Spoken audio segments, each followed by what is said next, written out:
townhall.com.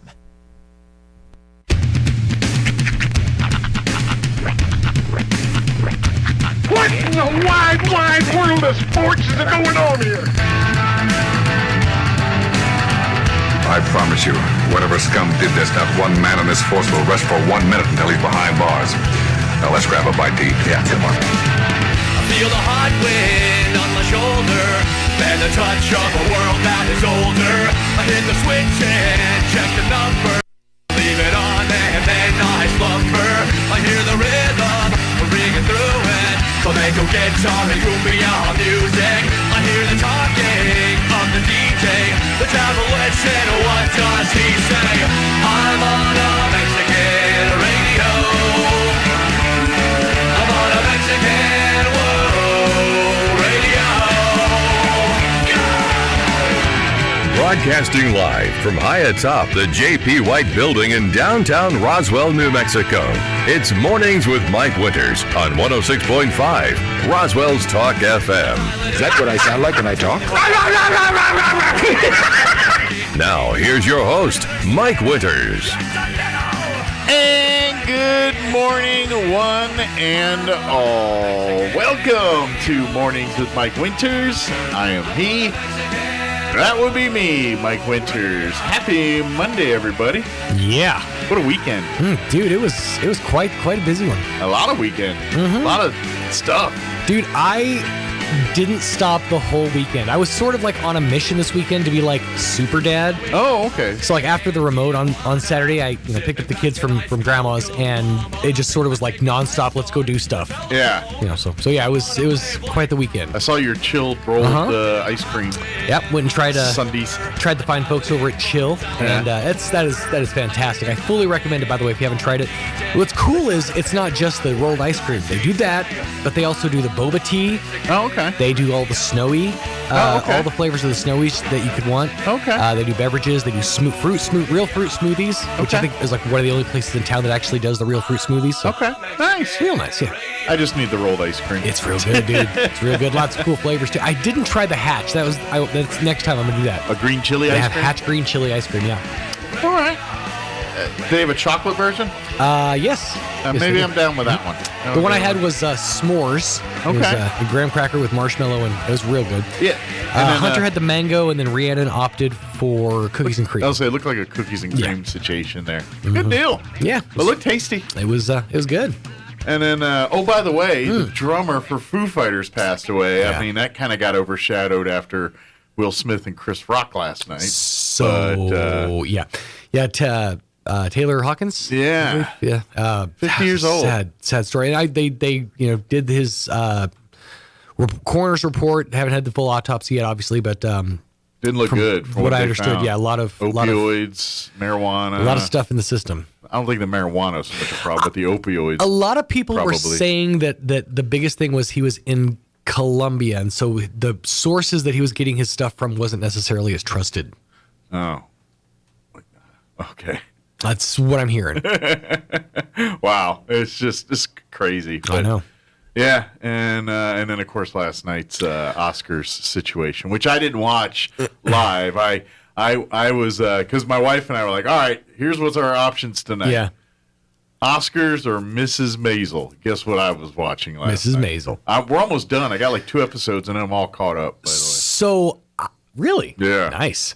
So I didn't watch it all year live. I was actually just randomly doing TikToks, and it popped up on TikTok. So I saw it through that. That's where most kids today are getting their news, is from the TikTok. But yeah, so I saw it there, and yeah. Now a lot of people online.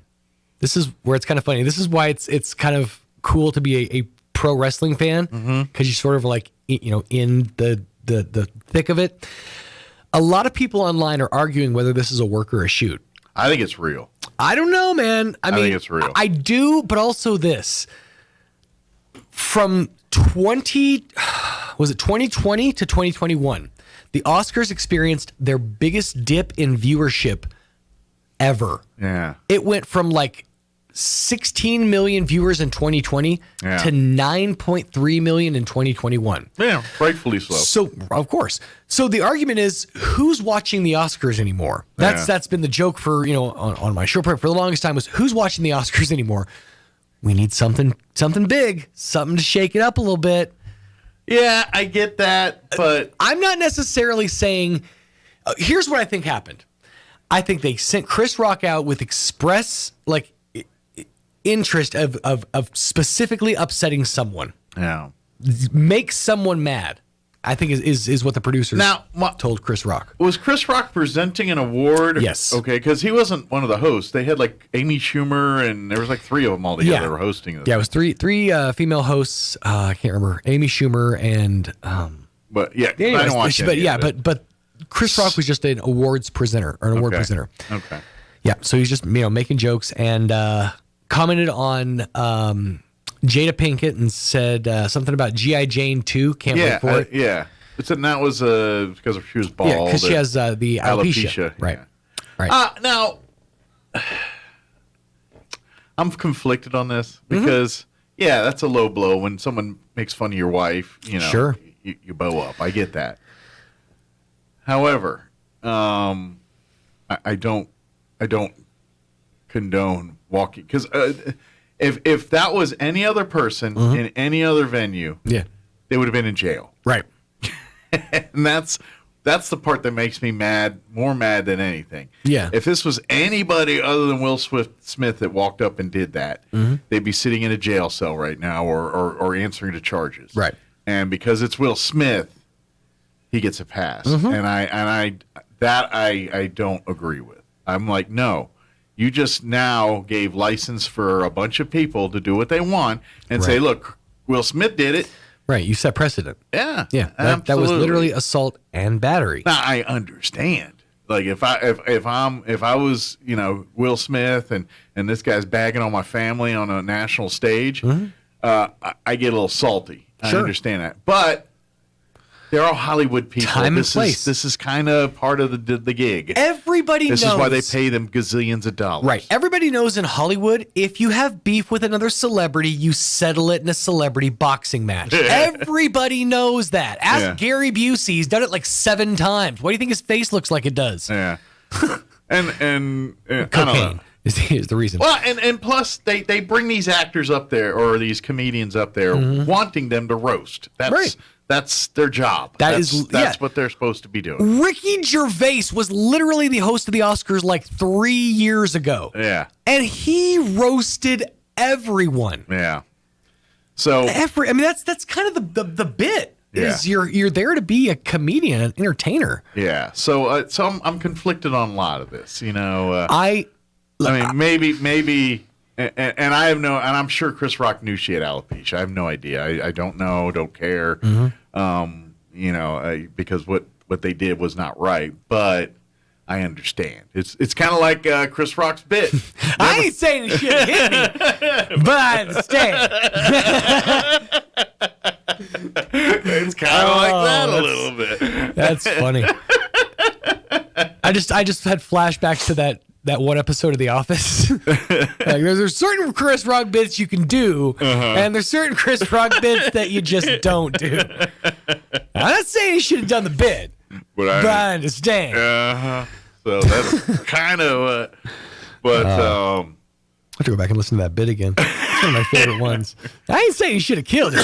I just don't. I think there's too much at stake for Will Smith's career for him to stage something like that. Yeah. In this day and age, where one act that does not go well in the public eye can ruin your career, right? I don't think that was staged. I feel like I don't think it was staged necessarily. Yeah. But I just feel like it was maybe not discouraged.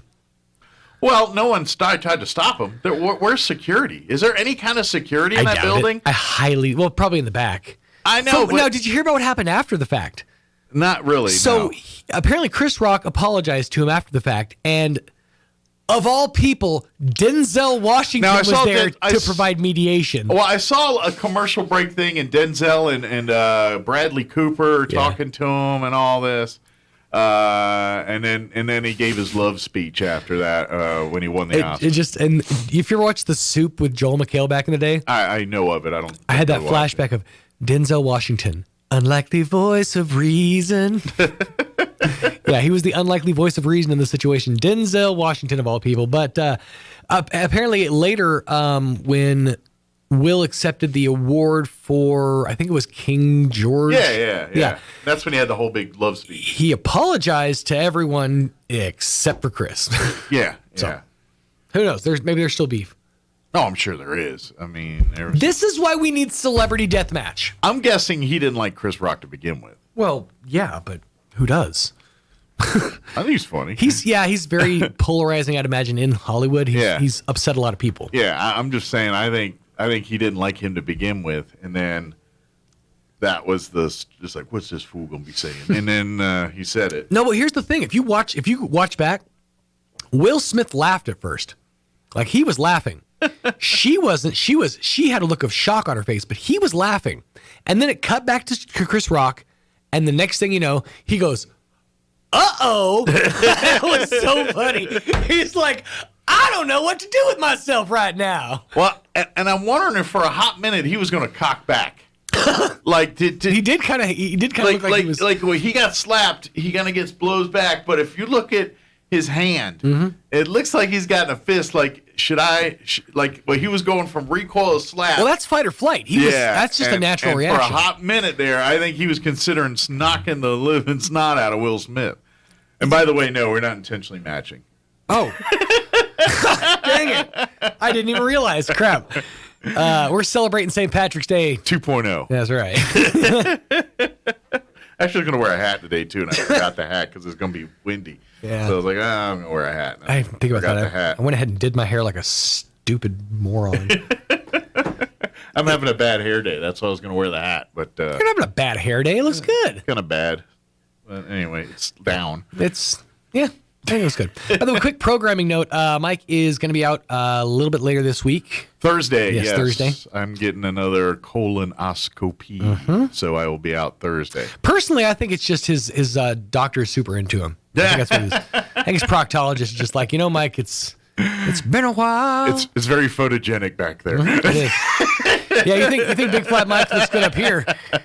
You should see what the guy got. What the guy cut off. It's they hire the National Geographic photographers. That's what it is. They bring him in. I just figured it out. What? So the guy who owns the back half of Big Flat Mike is your proctologist, and he's using it for research purposes. It's the rolling colon. That's what it is. The rolling colon. Yes, there it is. Who knew it was actually Mixmaster Mike Winters that you're walking through? Yeah, that's what it is. Wait for the pillow the pillow polyp palace. That's hard to say. Yeah. Indeed. I got my prep stuff this weekend for it, so ready to go. Commencing. Matter of fact, tomorrow I got to go get a COVID test and do all that mess, and then Wednesday I'll start my prep, and then Thursday I go down. I don't know if it's just like my brain is intentionally separating me as much as it can from COVID, but it's like when you said I have to go get a COVID test, I'm like, that's still a thing? Yes. Like, I don't even know. I know it's only been a couple months since like everybody was freaking out about it, but I'm so far gone from it. There's another wave that's supposed to be coming through. Shut up. I literally have 2 tests sitting on my shelf at home. Well, those won't work for my purpose. I have to go to the hospital. Yeah, no, you have to get the official one. Because I asked them, I said, can I just, I got my free Joe Biden test, can I just, whip one out for you real quick and do it? And no, you got to do it over here. So, there you go. Whatever. You got to admire the fact that you got to get swabbed up here in order to get swabbed down there. I mean, with respect to all of your orify. Yeah. Well, maybe they're just telling me it's a test. They're just checking, make sure that's still not the right path to go. Maybe they accidentally left a piece of the last swab in there and had to go up this way to hook it. Hey, last time we went this way. Maybe this time we'll go this way. I don't know. We're going to see if we can link them in the middle. That's right. Turn you into a human. Cameras across your body. Handkerchief. It's going to be a song. Like, we are the world, but it's going to be the camera. Just drag it through.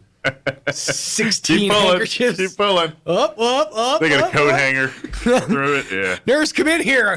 It's happening again. I'm going to need a hat and a bird cage. But anyway, yeah, I'll be doing that on Thursday. Yes. So So I will be in the captain's chair while Mixmaster Mike is getting his captain's seat examined. there you go. Exactly. Let me give the rundown for today. Yes. I haven't had a chance to that. We're going to replay an interview. Congresswoman Davida Harold joined us for about 15 minutes on Friday in the 8 o'clock hour. So we're going to play that at some point this hour. Sure. Next hour, about 8:15, Peggy Boland's going to be joining us talking Camp Invention, which is happening in June here. We'll talk all about it. We got a deadline coming up on saving some money on signups. The deadline here is at the end of the month.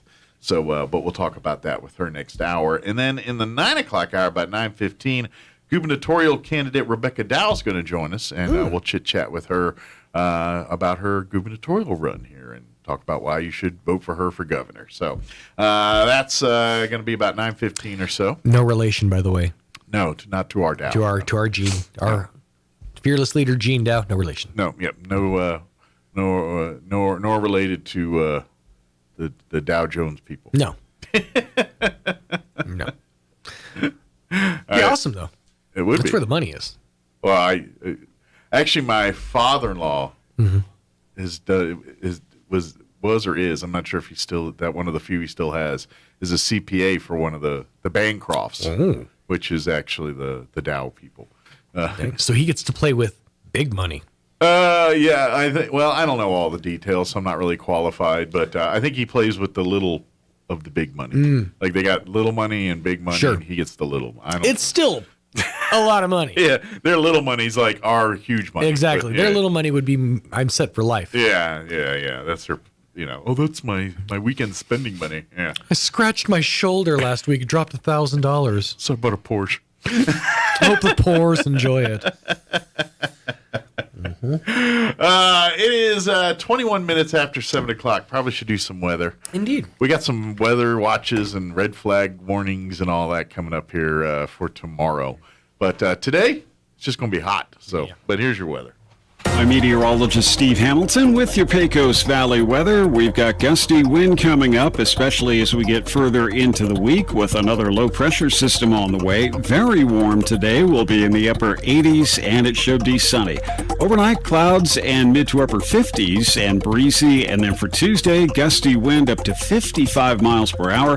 We will get sunshine though, but cooler. Our afternoon high in the mid 70s. That's your latest forecast. I'm meteorologist Steve Hamilton. Thank you, Steve. Currently 47 degrees here in Roswell. Humidity is at 22%. Winds currently out of the northeast at 3 miles per hour. Like I said, for today, mostly sunny. Highs right around 90. Winds will be out of the south 15 to 20 miles per hour this afternoon. Tonight, skies will be cloudy with an overnight low of 56. This will be warm overnight. Southwest winds 15 to 20, decrease in 10 to 15 later in the evening tonight. Tuesday, we are going to see a windy, cooler day. We do have a fire weather watch that'll kick in at 10 a.m. on Tuesday and remain in effect through 9 p.m. A high wind watch that will kick in at 11 tomorrow and remain in effect through 7 p.m. And if that's not enough for you, a red flag warning also tomorrow from 11 a.m. until 7 p.m. Why, you ask? Because of areas of blowing dust for the afternoon. Mostly sunny tomorrow. Highs in the upper 70s, 77, but it will be windy. Southwest winds 10 to 20, increase in 25 to 35. Could see wind gusts as high as 50 miles per hour tomorrow afternoon. Tomorrow night, the wind and areas of blowing dust continue till about 1 in the morning. Partly cloudy with an overnight low of 46. Winds will be out of the west, 30 to 35, decreasing down 20 to 25. However, still could see some wind gusts as high as 50 miles per hour tomorrow night as well. For your Wednesday, we are looking at a slight chance, a 20% chance at some afternoon showers and thunderstorms. Partly cloudy with a high of 71. Winds will remain breezy out of the northwest, 15 to 20. 20% chance of rain for Wednesday night as well. Partly cloudy, overnight low of 38. Winds will remain breezy. And then for Thursday, sunny and breezy with a high of 75. partly cloudy with a high near 80 on Friday, and then sunny and 77 for Saturday, sunny and 82 on Sunday. So some spring winds lingering with us for a hunk of this week anyway. All right, it is 7:24. Let's go ahead and we're going to take about a 2-minute break here, and then on the other side of the break, we'll play our interview we had with Congresswoman Yvette Harrell on Friday. Don't go away. You're listening to Mornings with Mike Winters. Good morning, this is Smiley Wooten at the Roswell Livestock Auction. A good end of March run this week with a nice selection of all classes of cattle, especially high quality weaned native calves and light yearlings with condition. We expect to sell 1,050 head, breaking down like this. 100, 125 weighing cows and bulls, 75 to 100 pairs of bred cows, 800, 900 calves and yearlings. Today's sale will include 10 cow-calf pairs, X-quality black, white-face Angus cross cows with Angus calves at the side. These cows 5 to 8 years old. 40 bred cows, Cerro Verde Ranch, Magdalena, New Mexico. X-quality red, white-face English cross cows, second, third trimester bred to Angus bulls, 5 to 10 years old. 168 calves, Ferguson Ranch here north of Roswell. Good quality black, white-face, red, white-face, and Charolais cross calves. Cattle wean 120 plus days, 3 rounds of shots. Thin to medium condition, right off grass, 300, 500 pounds. 48 heifer calves, Mr. Fred Yates here in Roswell. X-quality black, white-face, Angus cross calves. Cattle weaned 100 plus days, 2 rounds of shots, right off short wheat, 500, 550 pounds. 54 calves, Mr. Don Young, Plains, Texas. X-quality black, white-face, Angus cross calves, right off field, shots at Brandon, 400, 600 pounds. 30 steer calves, Cooper Ranches here east of Roswell. Excellent quality black Angus and Brangus crossbreds. Cattle wean 30 days, 400, 550 pounds. And 40 calves, Guadalupe Mountain Farm, Sierra Blanca, Texas. X-quality exotic crossbred calves, 1 round of shots, 400, 650 pounds. Sale time this morning will be 9 o'clock. Sell pairs of bred cows at 9:30. Be selling calves and yearlings about 10:30. Fairly short on cows today, so don't be late. We expect to sell 1,050 head. This is Smiley Wooten, Roswell Livestock Auction. There's a whole universe out there. Come explore at the International UFO Museum and Research Center, featuring engaging exhibits and in-depth first-hand accounts of the incident that put Roswell on the map. The research library features the most comprehensive collection of UFO research materials in the world, and you can get exclusive one-of-a-kind gifts and merch from the gift shop or online at roswellufomuseum.com. Don't forget about the UFO Festival, July 1st through 3rd, celebrating the 75th anniversary of the Roswell incident. The International UFO Museum and Research Center. It's otherworldly. Here's a Mornings with Mike Winters fun fact. The average person spends only 10 minutes a day speaking. Many wish Mike Winters was more like the average person. Here's Mike Winters. And good morning. It is 22 minutes after 8 o'clock, and guess what? We lucked out a few minutes here early. Congresswoman Yvette Harrell got free and was able to join us a minute or two early here on the phone. Good morning, Congresswoman. How are you doing today? I'm doing just fine. Thank you so much for having me. I enjoy our conversation so much. I do too. So I'm glad we got an extra minute or two here. I know they got you on a busy schedule on Friday here. With everything going on. I'm just kind of curious, of course the attention right now this week is on the Senate side of things, looking at the Supreme Court Justice nomination. When that's going on, what's the House doing? The House is actually in recess. Okay. So I've been in district all week. Okay. I was over in Las Cruces yesterday. I've been up in Ruidoso, so I've been visiting people all over the district this week. So it's funny because we'll be in recess and then they'll be having those confirmation hearings and so forth, and that's turning into something. I do appreciate the fact that it's not been the circus that it was with, say, Brett Kavanaugh, but some of the questions are a bit alarming, and I do think she's a very bright and very accomplished judge, for sure, Ms. Jackson. But I did find it, and I'm sure a bunch of people did, pretty fascinating that when Marsha Blackburn asked her to, describe a woman or what's the definition of woman, and she wouldn't do it. And I think what really the more important thing to keep in mind, and probably most of the listeners or the people who saw it were thinking this, is, we're moving to this place where we're supposed to just accept. If a grown man says he's a woman, he wants to be a woman, we're just supposed to somehow accept that. Yeah. And I think most people just don't feel that way. And so I think that answer from Ms. Jackson was very telling. Yeah, I think, and just, Congresswoman, you were mentioning about, some of the questions alarming and things, and you're right. And you're right, because that question about, what's your definition of woman, and I think what people got upset is we all know that answer. She gave the political answer, not what the answer is, and I think that's what got people upset. But I think what bothers me with the whole thing is while people are going online and saying how they're upset at the senators for asking her these questions, and great, I understand that those questions are like, yeah, what the heck? Why are you answering? But at the same time, these kinds of questions of equal, and not the same question, but the equal stupidness was also asked for the last couple of judicial hearings here. Right. Why weren't those same people complaining then? They were cheering months ago. Now they're complaining, and that's where I was like, if you didn't like it then and you like it now, then there's something wrong with you. You know what I mean? That's the part that makes me mad. It makes me mad too, because it's just the hypocrisy. Yeah. It is absolute hypocrisy, and who pays for it in the form of these failed policies and the attack on our domestic oil production. All these things we're seeing are us. Are the American people, and I think the reason this is so important is, this is a lifetime appointment. I mean, this woman, if she is in fact confirmed to the Supreme Court, you have to think about, these are the people that are going to interpret and shape the law, the way the Constitution reads. I mean, this is a huge deal, and it really will have implications over the course of time. And this is important that we understand this, and also, packing the court. Even Justice Ginsburg said, 9 justices was enough.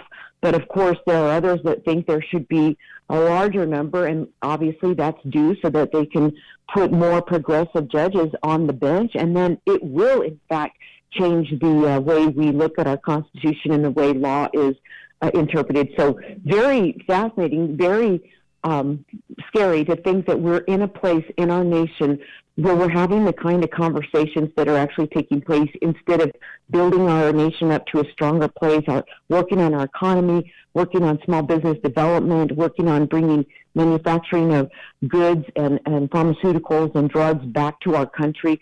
I mean, our president is asking our OPEC and others to drill oil, and we're sitting here enriched and blessed with such an amazing natural resource.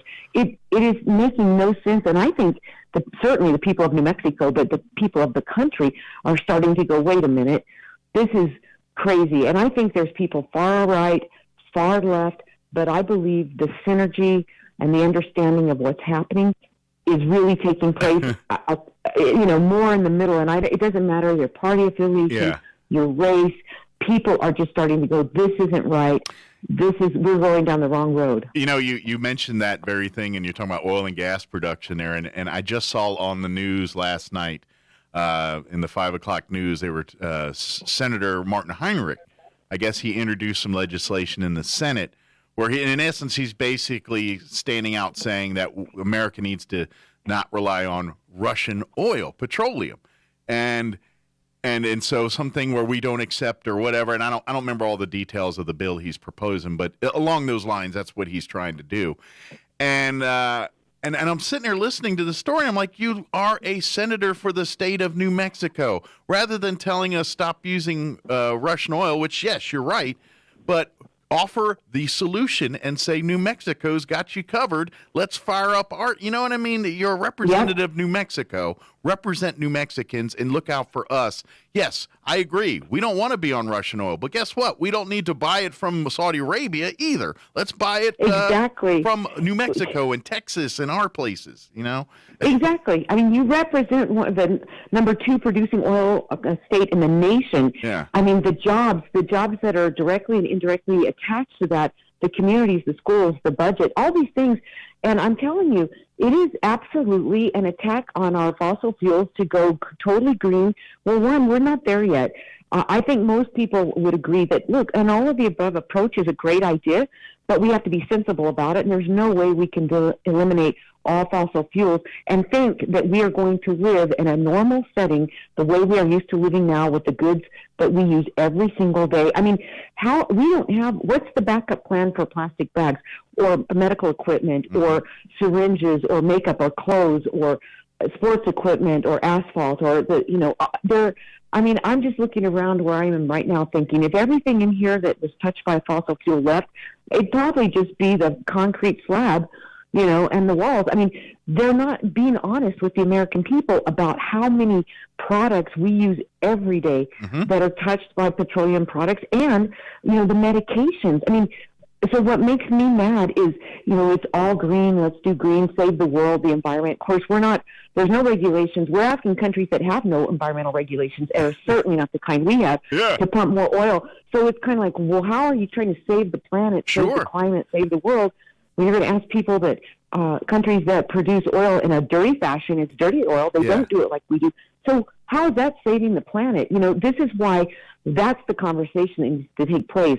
And I've asked some of these environmentalists in committee, you're hamstringing the American energy production. You're making it harder, not better, for us to do things. So how are how's China responding? How's Iran responding to you? How's Saudi Arabia? Well, and it's like, well, you're right, because there is no response because you don't have that authority. And so it is absolutely an attack on American energy, and that's what we need to be honest about. Yeah. That's what it is. And Martin Heinrich, none of our delegation has been standing and beating the drum to support our industry except me. I mean, Fernandez has come out with bills to raise royalty rates.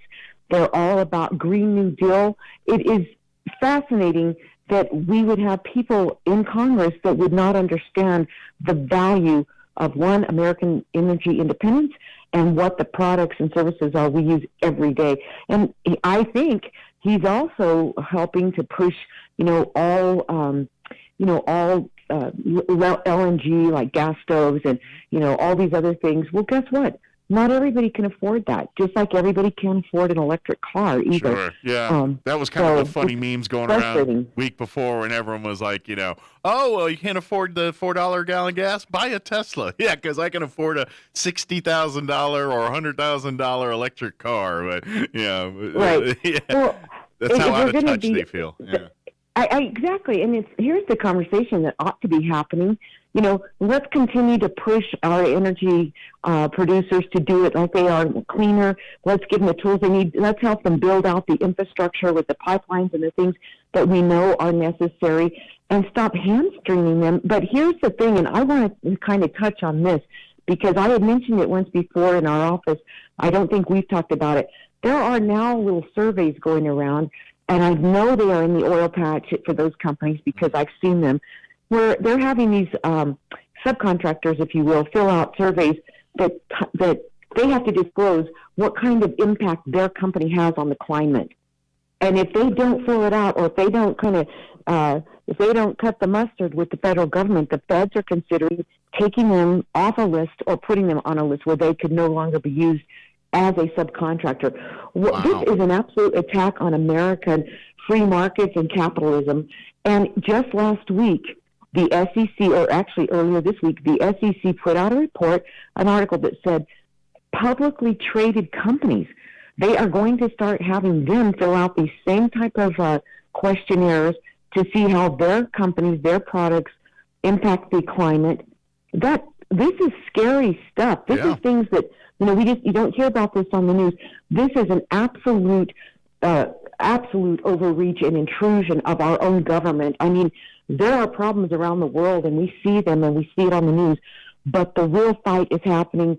It's almost like a silent enemy that you cannot see because it'll show up in the form of a questionnaire, of an overregulation. Look at the banks. They're very now becoming so woke, some of them, that they don't even want to do business with some of the industry that are important to New Mexico. That's the thing that Americans need to wake up to, and we need to do, and I will do a better job of speaking about these things because that is absolute sabotaging our capitalist markets, our free markets, and really our businesses, and that scares me. Yeah, when we're listening and hearing you talk and talking about some of the mandates and things that are going on here in these regulations, it almost reminds me a little of, the 50s and 60s, the McCarthyism era type, the blacklist. That I feel like we're almost in a more modern version of that right now. Am I off at all, you think, at least from your perspective? No, I think that we need to be very careful and very watchful. I mean, I just heard this week that company, that Blackstone, that company, that they're buying up real estate by the tens of thousands because ultimately they may be owning the property that they will allow people to rent. I mean, there is a much darker, uglier movement happening within our own nation. And of course, it's hard to keep up with it because honestly, there's so much going on in terms of globally, just with what's happening in Ukraine, with what's happening with our border, with what's happening in energy. And by the way, we still have Americans left in Afghanistan that this administration does not talk about. But I mean, there's so many things that are happening that you really, unless you're hearing it from somebody or in an environment, a business or somewhere where you're seeing it, it's not something the general public are talking about. But I am telling you that you are not far off, I don't think. And we have allowed now the value of our dollar to be devalued. And I think, we're running down the road where they're going to have to really increase interest rates. I mean, we've done this 3 times, kind of that reset many, many years ago. Then they did it again in the 70s. And that's when they raised those interest rates to around 18 or 20%. And we're on the verge of, because we aren't smart in the way we're governing our nation, we are overspending when there's no offsets. Now we're tripling the ability to have people make money where they can pay taxes and so forth. And the idea, I guess, the solution for this administration is just to spend more money with no guardrails, with no way of knowing where and how this money is getting spent. And now we're finding out, we spent over $10 trillion last year, and so much of that money has been used for waste, fraud, and abuse. Not COVID.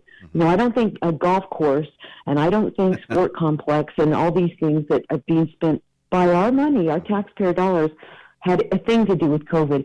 And I can point to a half a dozen small communities in the 2nd Congressional that would have welcomed just a few $100,000 to help with essential services that they were really having a hard time with, or food banks for some of the seniors in their area when the senior centers were closed.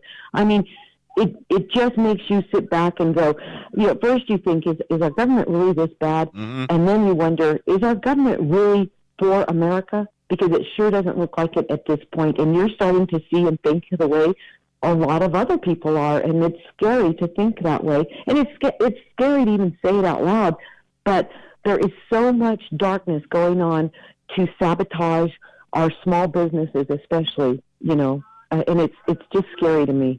Yeah, and we talk about mandates and regulations, and I'm thinking, yeah, we need less of that. But one area I think we need more is the spending side, and that's all right. What if we put the same kind of mandate and scrutiny on the monies and what it's earmarked for versus where it actually goes? And I got a feeling if you started mandate and regulate and do some digging on those, you're going to find a whole lot of places where we could save money and get rid of cutting pork and then actually taking that money and doing the programs and the things that it should be for and where it's for. Exactly. I think if we want to talk mandates and regulations, let's start mandating and regulating what happens after the check is signed, not before. Exactly, and make the lawmaker accountable. And here's the thing, and I've said this before. The only thing to me, I say this kind of smiling with my, smiling about it, but you feel like the only thing these founders missed with our Constitution was putting in term limits. I mean, Nancy Pelosi is the poster child of why we need these term limits. I agree. And it is, I think that has been somewhat of a major problem for our nation. And I think we need them on the state level as well.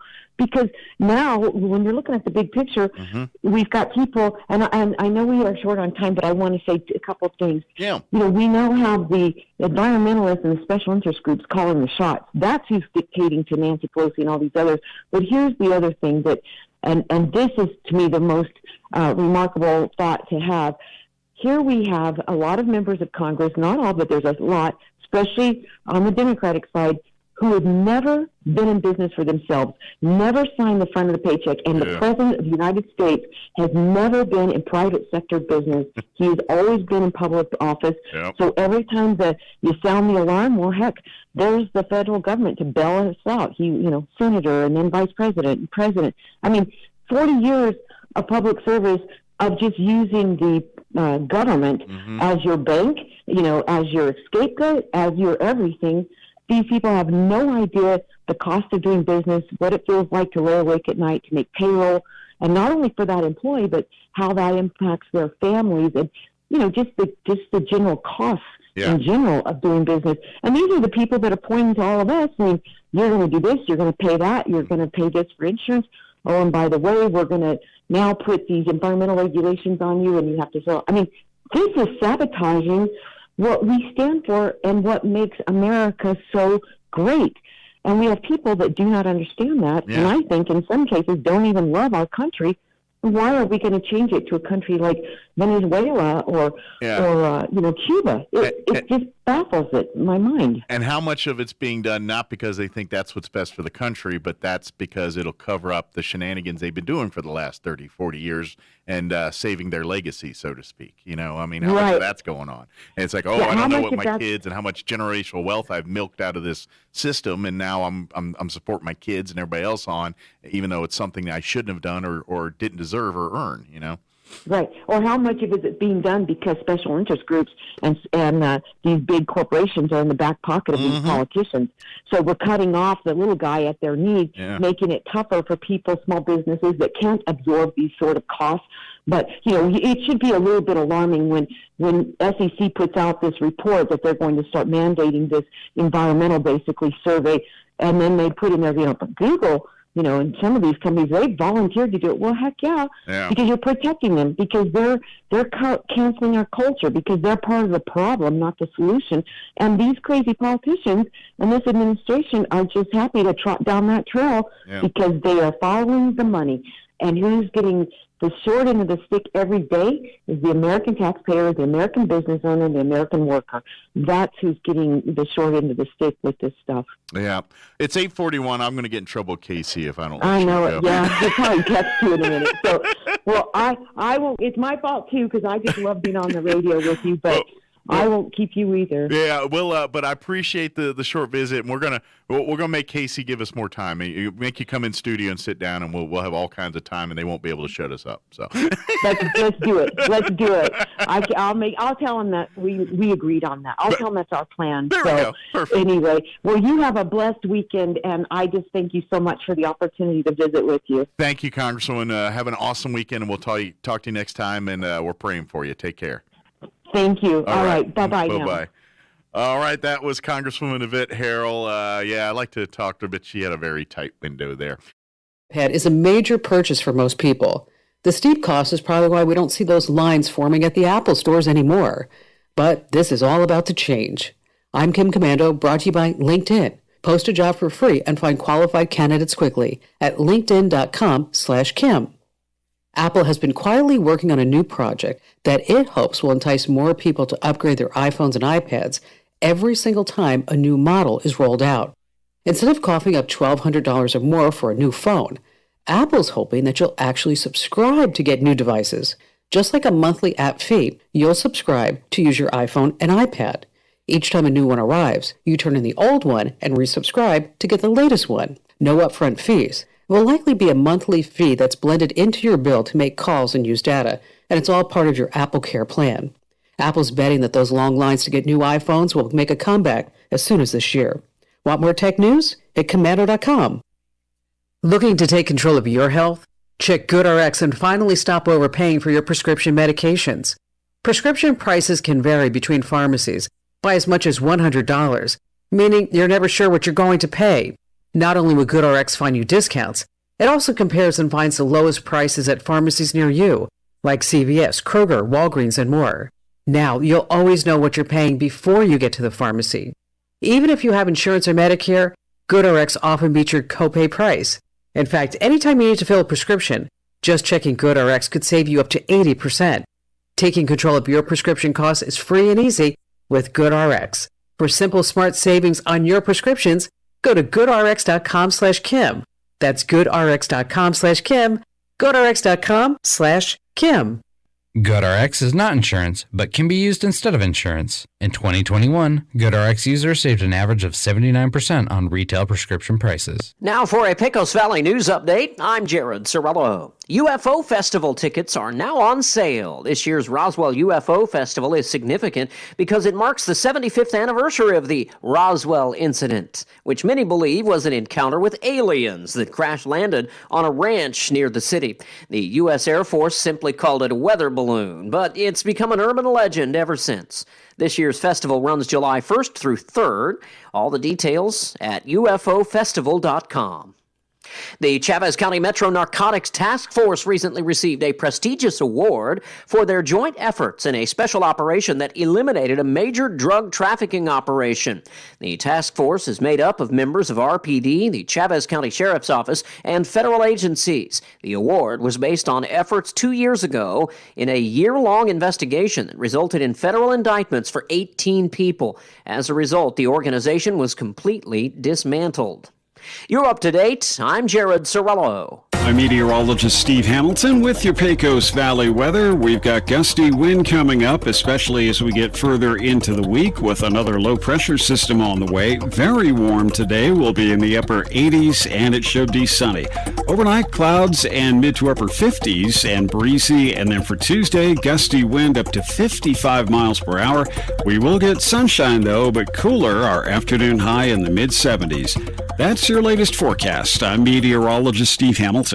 It's time for the Chavez County Sports Reports. I've got some baseball scores to catch you up on over the weekend. Goddard was playing at the Rio Rancho tournament, the Sal Puentes Invitational, defeating Bloomfield on Friday by a score of 10-0. Lucas Wright, winning pitcher, he threw 4 innings, only gave up a couple hits. Colby Eldridge Jr., 2 for 3 with a double and 2 RBIs. But then Goddard lost on Saturday to Albuquerque Academy, 9-1. Meanwhile, NMMI made it to the championship of their own tournament, the Sertoma Colt Classic, before suffering their first loss of the season.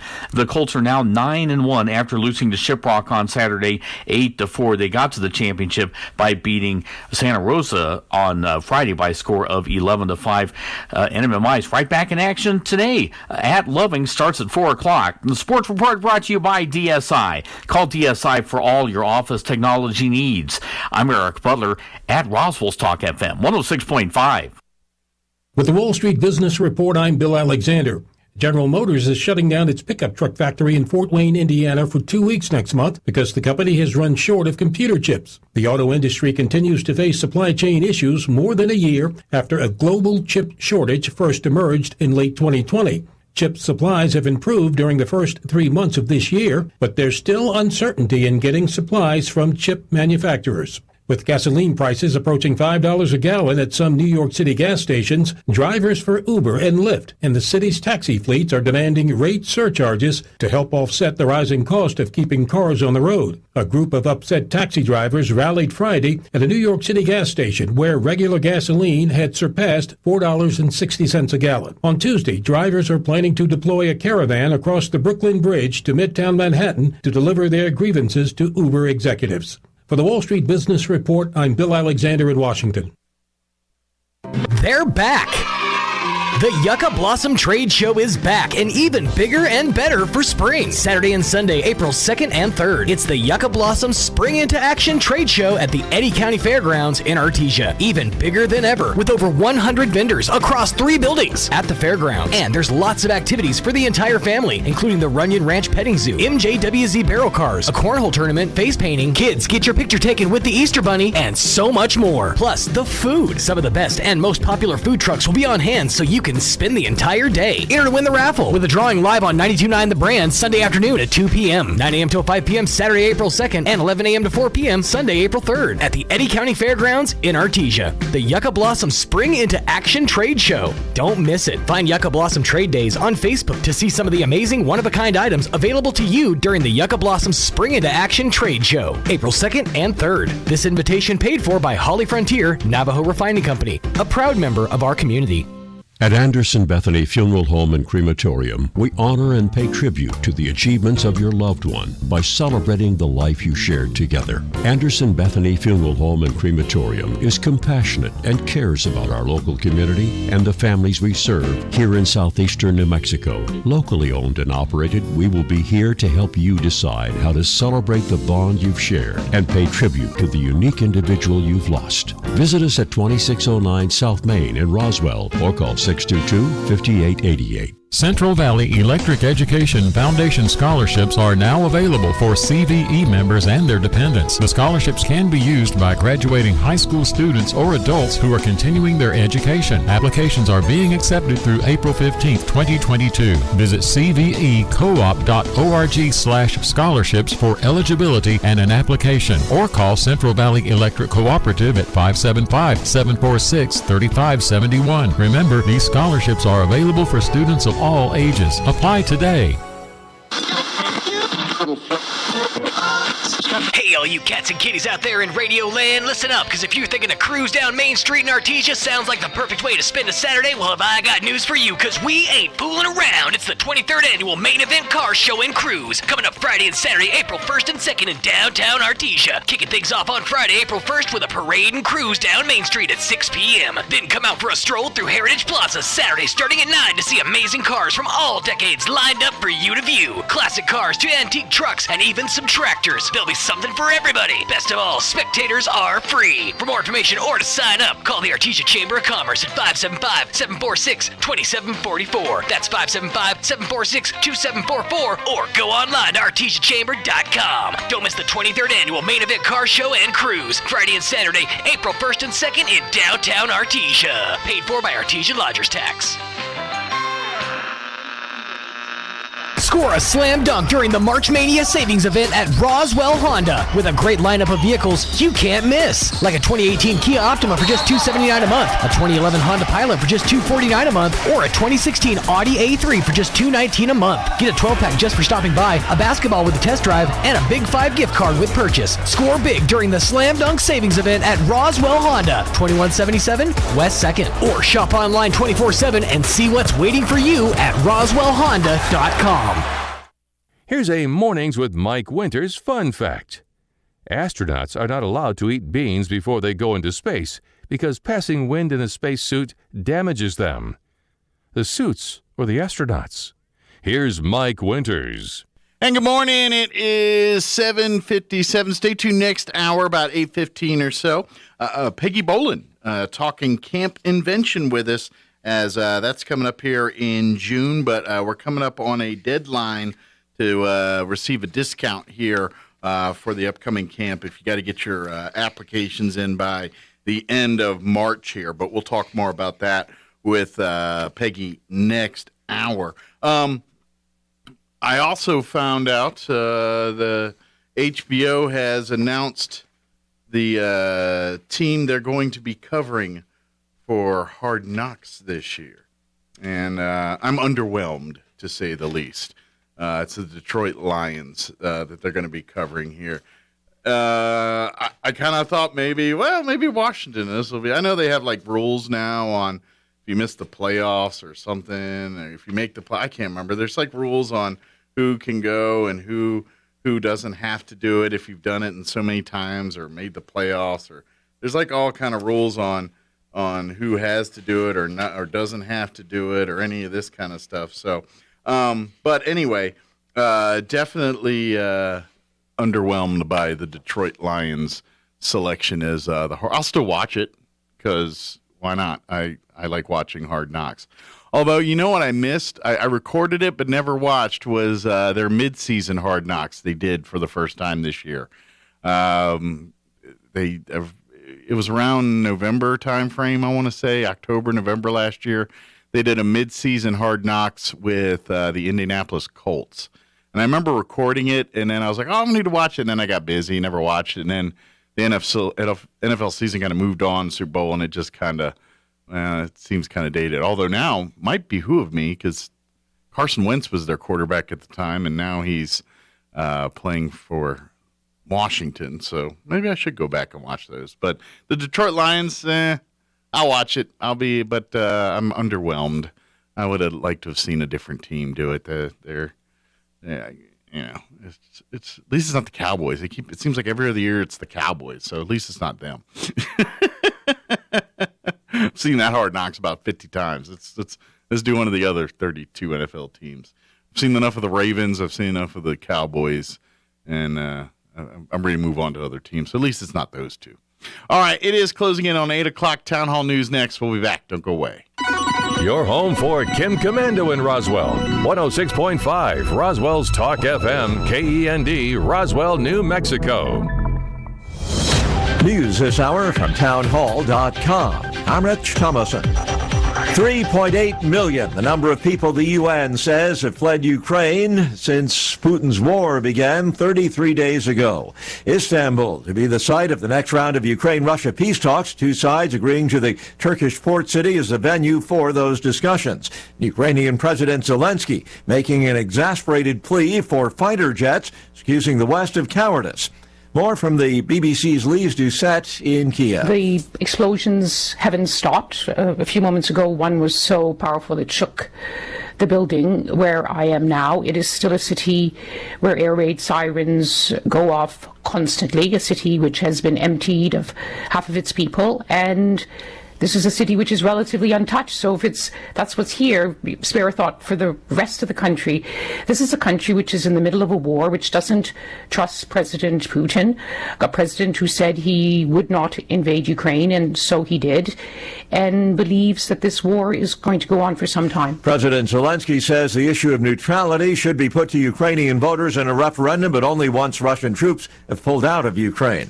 Israel hosting the foreign ministers of 4 Arab nations along with the U.S., the gathering bringing together the top diplomats from all but one of the Arab countries that have normalized relations with Israel in U.S.-mediated talks.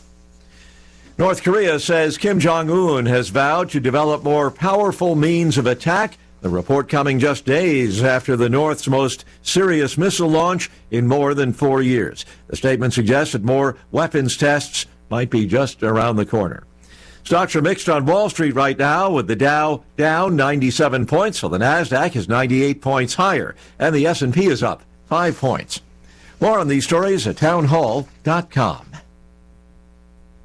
I'm about to compare a pepper shaker to a cash-out refinance. Hang with me.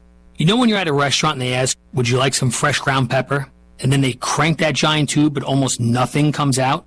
For me, only a certain amount of time is socially acceptable to wait. I know that getting that pepper out might make my life better, but it just seems too impossible. And that's what we hear people say about the cash-out refinance. People realize that the value of their home has gone up like hot pepper the last few years, leaving all this extra money sitting inside their home. But is it too hard to get out? It's Ryan from United Faith Mortgage. If you're interested in cashing out the extra pepper in your home, we're good at doing all the work while you just sit back and relax. And often, your mortgage payment and years in the loan will stay the same. If you'd like to hear about your options, we are United Faith Mortgage. United Faith Mortgage is a DBA of United Mortgage Corp. 25 Melville Park Road, Melville, New York. Licensed mortgage banker. For all licensing information, go to NMLSConsumerAccess.org. Corporate NMLS number 1330. Equal housing lender. Licensed in Alaska, Hawaii, Georgia, North Dakota, South Dakota, or Utah. Chinese telecom equipment maker Huawei says its 2021 sales tumbled while profits soared. 76%. The increase in profits comes despite U.S. sanctions in a year when Huawei's chief financial officer was released by Canadian authorities. That ended a standoff with Washington over the company's dealings with Iran.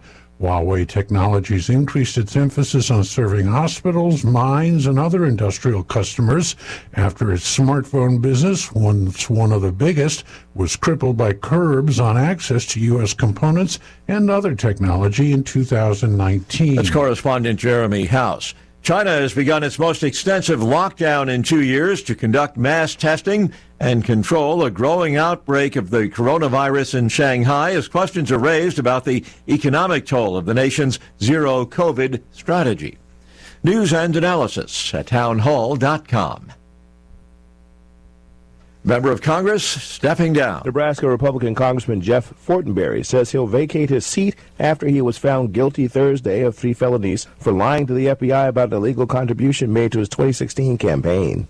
Fortenberry said his last day in Congress will be on March 31st, according to a letter he sent to House colleagues after Minority Leader Kevin McCarthy and House Speaker Nancy Pelosi encouraged him to step down. Fortenberry was found guilty on 1 count of falsifying and concealing material facts and 2 counts of making false statements.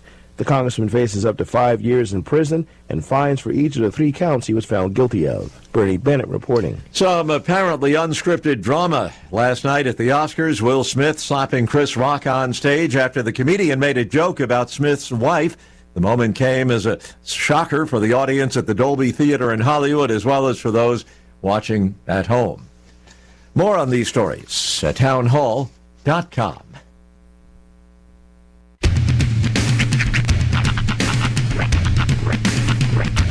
What in the wide, wide world of sports is going on here?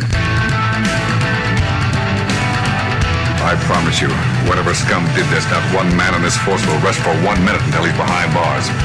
Now let's grab a bite to eat. Yeah, come on. I feel the hot wind on my shoulder and the touch of a world that is older. I hit the switch and check the number.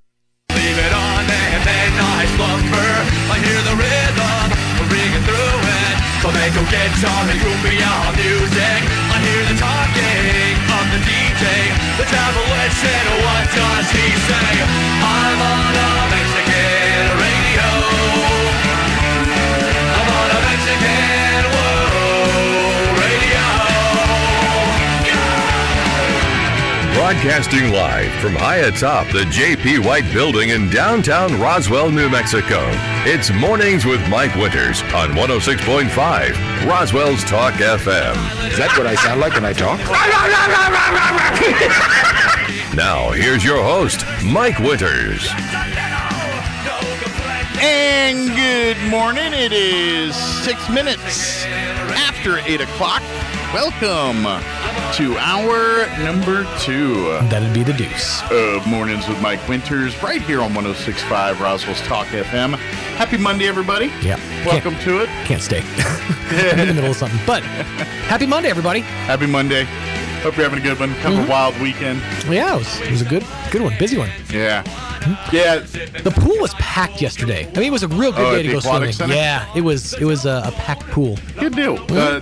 Just the indoor, right? The outdoor don't until May. May 15th. May 15th. Mm-hmm. It may open. It hopefully will. It will. Everybody's real excited about that. Good deal. Thank you, Sean. Hey. Off to your other show. So it kind of got overshadowed by the Chris Rock and Will Smith thing at the Oscars last night, but the drummer of the Foo Fighters passed away when they found they're in Colombia and all that, and kind of seen all the tributes and all of that to that guy. And I didn't really meet him. I was standing near him. We back, if some folks might remember this, but the Foo Fighters did a concert here in Roswell. I'm going to say right around 2005. And it was their record label. I'm not sure if it still is, but at the time was Roswell Records was the name of their record label. And it may still be. I'm not sure. And they were celebrating like their 10th album. And so they did this big contest nationwide where fans of the Foo Fighters got to enter this contest and and 500 of them got selected for a private concert on celebrating their 10th album on Roswell Records label, and they did a big concert in Roswell at one of the hangars out there. From what I hear, Dave Grohl's a big UFO guy and loves that kind of stuff. So apparently there were sightings of him like the day or two before in town checking out all the UFO stuff and all that. But yeah, there was a company starting a new music streaming called Rhapsody. If y'all remember them, they may still be around or they may have got bought up and turned into something else. But Rhapsody did a big launch party as part of the Foo Fighters deal. So they were part of this. They got a couple of World War II era aircraft, stuck it in the hangar, and did it all up with decorations. And they got one of the I think it was La Posta at the time, but I don't remember the restaurants to go and cater the event and everything. And so I remember getting in line for food and everything. And Taylor, the drummer for the Foo Fighters, was right there. While I was in line, and people were hugging him and getting autographs and talking to him. And I didn't really talk to him. I just kind of stand there because I was in line for food. I ain't getting out of line for food for nobody. And Taylor was right there. And then, of course, he did a great concert. And then Dave Grohl, matter of fact, this was the highlight of this concert for my wife and I. Dave Grohl, he actually, one of the songs came right out into the crowd and stood up on this folding chair and did one of the Foo Fighters songs right there, 3 feet from us, standing on this chair. That was pretty cool, but it was a great concert. But I remember meeting Taylor, or I'd say again, seeing Taylor right then and there, and so it was kind of oh man, he was pretty cool. But anyway, it was a bummer to hear about that, and then that kind of got swallowed up with the Chris Rock and Will Smith slapsident that happened on the Oscars last night there. So, which I'm very curious to see what fallout comes from that. I think none will. The end of the day, but I don't like the precedent of a guy if that was anybody else other than Will Smith, he'd been in jail and been charged with assault, whatever charges they would have thrown at him. They would have thrown a bunch at him. But even if Chris Rock didn't press, because what I'm hearing is I saw a statement from LAPD or something said, the person assaulted didn't file charges, and if he wants to do so later, we'll be happy to take a report. But it sounds like nothing criminally is going to happen of it, but I don't know. I don't like the double standard there. It sets a bad precedent. So anyway, it is 10 minutes after 8 o'clock. As I mentioned earlier, Peggy Bowen's going to join us here in just a few minutes, talking Camp Invention, which is going to be happening June 6th through the 10th at First United Methodist Church. Now, there is a big deadline coming up here, March 31st, which is just a couple days away here. If you'd like to save $25 off of your camp cost, you can enter Explore 25 in at the website before March 31st here to save that money. So we'll talk more about that. We'll talk about Camp Invention with Peggy here in just a few. Later on, we'll get you up to date with local news along with your town hall business or Wall Street update and sports and whatever else we can come up with for this hour of the show. Before we do anything else, though, let's go ahead and get you up to date on the weather, which we got some wind and fire weather watches and high wind warnings and all that stuff coming up here. So enjoy that. I'm meteorologist Steve Hamilton with your Pecos Valley weather. We've got gusty wind coming up, especially as we get further into the week with another low pressure system on the way. Very warm today. We'll be in the upper 80s and it should be sunny. Overnight clouds and mid to upper 50s and breezy. And then for Tuesday, gusty wind up to 55 miles per hour. We will get sunshine though, but cooler. Our afternoon high in the mid 70s. That's your latest forecast. I'm meteorologist Steve Hamilton. Thank you, Steve. Currently 53 degrees here in Roswell. Humidity is at 18%. Winds currently out of the north at 5 miles per hour. For today, just warm and a little breezy. It's mostly sunny. Highs right around 90 today. Winds will be out of the southwest, 15 to 20 miles per hour this afternoon. Tonight, cloudy skies, warm, overnight low of 56 with southwest winds 15 to 20. They'll drop down 10 to 15 later in the evening. And then tomorrow we got cooler temperatures, highs only in the upper 70s, which is still nice, but compared to 90 today, that's quite a big drop. winds coming with it. In fact, tomorrow we got a fire weather watch. That will kick in at 10 a.m. tomorrow through 9 p.m. We also have a high wind watch and a red flag warning. That will kick in at 11 tomorrow and remain in effect through 7 p.m. tomorrow night. With all of that, areas of blowing dust for the afternoon, sunny 77, southwest winds 10 to 20 early, 20 to 25 later in the day, gusting as high as 50 miles per hour. Tomorrow night, the winds continue, seeing blowing dust and all that through midnight. Partly cloudy with an overnight low of 46. Winds will be out of the west, 30 to 35, gusting as high as 45 miles per hour, decreasing slightly, 20 to 25 after midnight. So it's going to be windy tomorrow and tomorrow night.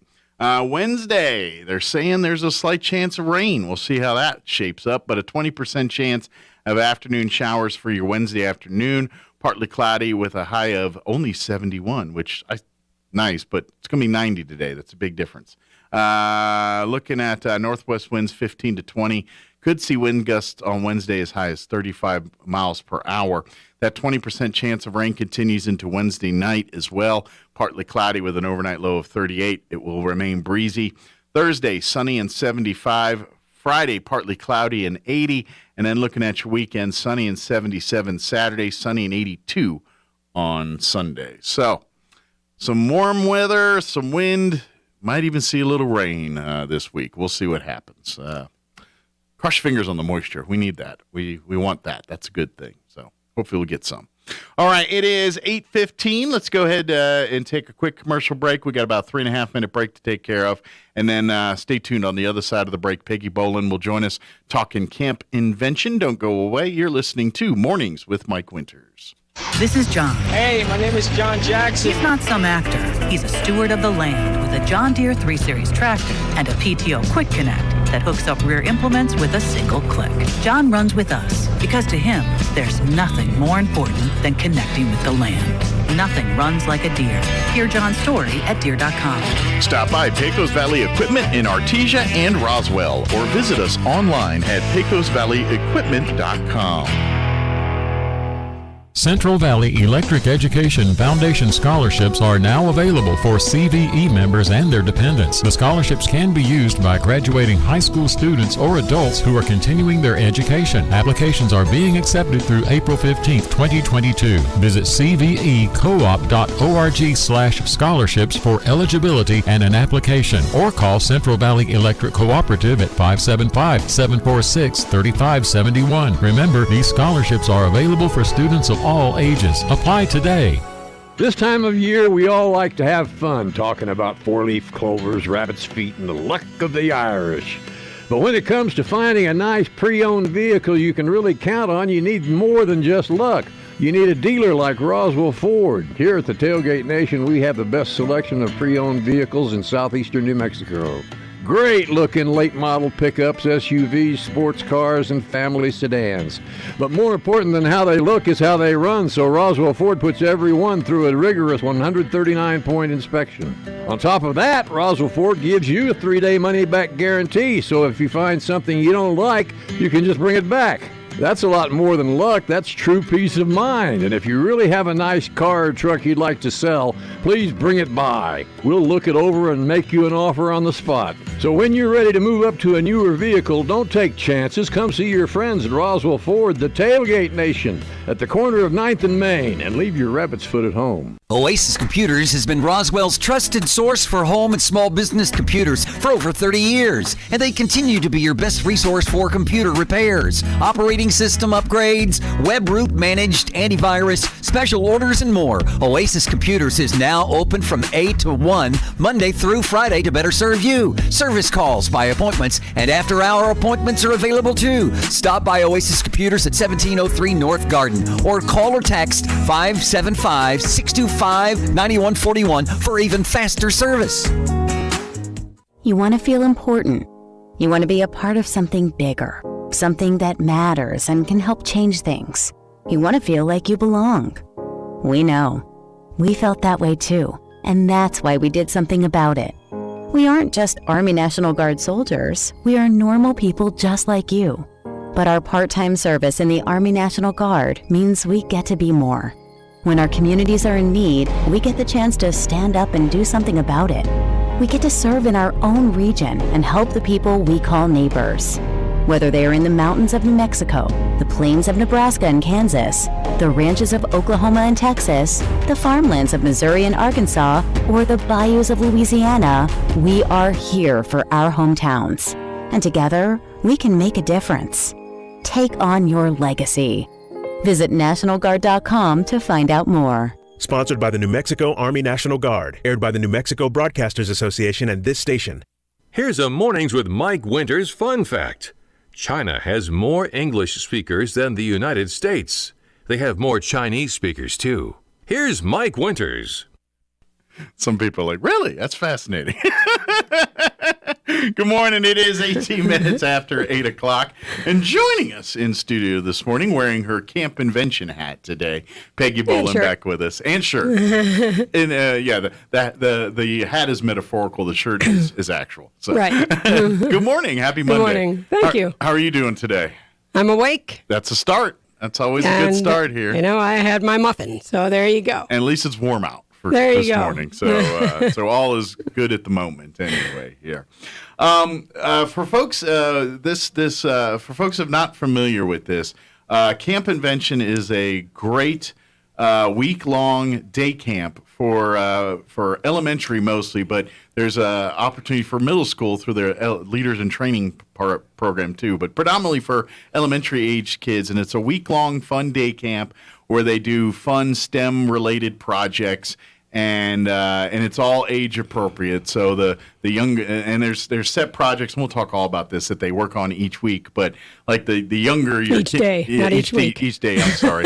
But your younger first, second graders will work at a certain level. Your fifth graders will be a little bit more advanced and so forth. But it's a fun camp where the kids are learning all this science, math, engineering, and everything like that. But it's really disguised in these fun projects that each of the kids get to make, work on, and take home as part of it. So they don't walk away empty-handed. They're going to have 4 cool projects that they work on and develop throughout the week there that they get to take home as souvenirs or keepsakes for the event. So right. It's really a fun week, and I know you have every year kids that probably started at like first grade and they come back at second, third, and because they come back each year because they love it. And each year it's different. So if you participated in years past, each year is a different project, different, same idea, but different cool stuff to do each year. So right. So if your kid right. participated last year or a couple years ago, and they're still in the window, come on out and sign up. Or maybe they were in 4th grade and, now they're in 6th, and they maybe make them an LIT. Maybe they can sign up to be an LIT, which is they get to experience the camp, but they serve as kind of like counselors in training, leaders in training, where in essence they learn and participate in the camp at the same time. They're the ones helping the camp counselors navigate through the projects and kind of wrangle in and keeping everybody on task kind of stuff. That's right. Yeah. And really nobody ages out because I have the elementary, then the middle school, then I need the high school and college kids who are volunteers. Yeah. So any kid until they're, I have one gal who's come back numerous years. Sure. And she's wonderful, and I'm so excited she's coming back again this year. Good. Yeah, so if you're interested in volunteering, I'm assuming there's still openings for the high school and college kids. For high school and college volunteers as well, too. There are. Reach out to Peggy probably directly, which we'll give you all that information here in a little bit. But it really is a fun week-long camp. This year it's going to be at First United Methodist Church, and the dates running are June 6th through the 10th, and the camp basically runs daily during that time period from 9 to 3:30. Correct. However, if that's not enough time for you, maybe you work different hours and it's hard for you to drop your child off at 9 o'clock in the morning, there is, for an additional fee, an extended program that runs, and it's an additional charge on that. It'll run from 7:30 to 5:30. Correct. So in essence, you can drop your child off as early as 7:30 and pick them up as late as 5:30. Like I said, there is an additional fee for that. And by the way, those are structured times too. So it's not like you just drop them off and they sit till the camp starts at 9, they do structured things from that 7:30 to 9 time slot, and from 3:30 to 5:30 afterwards too. So it's not just like babysitting or something. It's just more camp. There's more camp for those kids. There's more activities. Yeah, exactly. However, now the cost for the camp for the entire camp is $255. $255. It went up a little bit from last year. Well, everything went up in COVID. I'm surprised that's all it went up, to be honest. But if and I want families and parents to check out the Camp Invention website. Invent.org is the website to go there. But if you can also go and register for the camp there. If you go to event.org/camp, and then there's a thing, it says find a camp near you. You type in Roswell, New Mexico.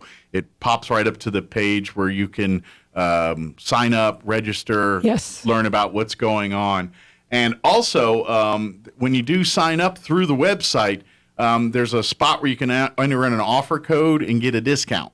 If you enter that code in before the end of this month, before March 31st, which is what? It expires March 31st. Which is Thursday, I think? Wednesday or Thursday? Thursday. Whatever day that is. Thursday. Yeah, that's my colonoscopy day. Hey, excitement. But on Thursday here, if you enter Explore 25 in that code, they're going to knock $25 off of that price there. Right. Now, they are going to offer a discount code after that, but it's an only $15 one. So if you want to save that, save the extra $10, make sure you submit Explore 25 before March 31st. If you're not able to commit by then, if you enter Explore 15 in that code by March 8 or May 18th, you will save an additional $15 off instead of. So if you do it after the 31st, but before May 18th and enter code 15, you'll save $15, but until Thursday, you can enter and save that $25. Right, and I wouldn't wait too long for this camp. It is limited. Not this year. There's so many slots available, and when it's full, it's full. They can't make the camp any bigger, and because of the world we in, we got a feeling this one's going to fill up probably sooner rather than later this year. I believe it's going to. Demand is pretty high here, so sign up now, because if you wait till later in May or June, you may unfortunately wait yourself out of the opportunity to do this. So, which we wouldn't want. We want to make sure every kid that wants to do this gets an opportunity to. So, there is another opportunity thanks to generous donations and sponsors and stuff. If you're thinking, ooh, even if it's $225, that's still a little rich for my blood here. There are partial scholarships available for larger amounts than $25. However, if you are in need of that, we do not want you to register online. We want you to register directly through Peggy here.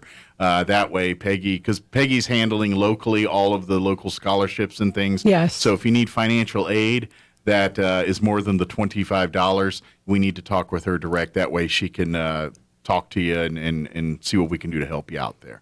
Right. And we're constantly trying to get more donations as well. Yeah. I've got a good friend of mine, Margaret Rodriguez.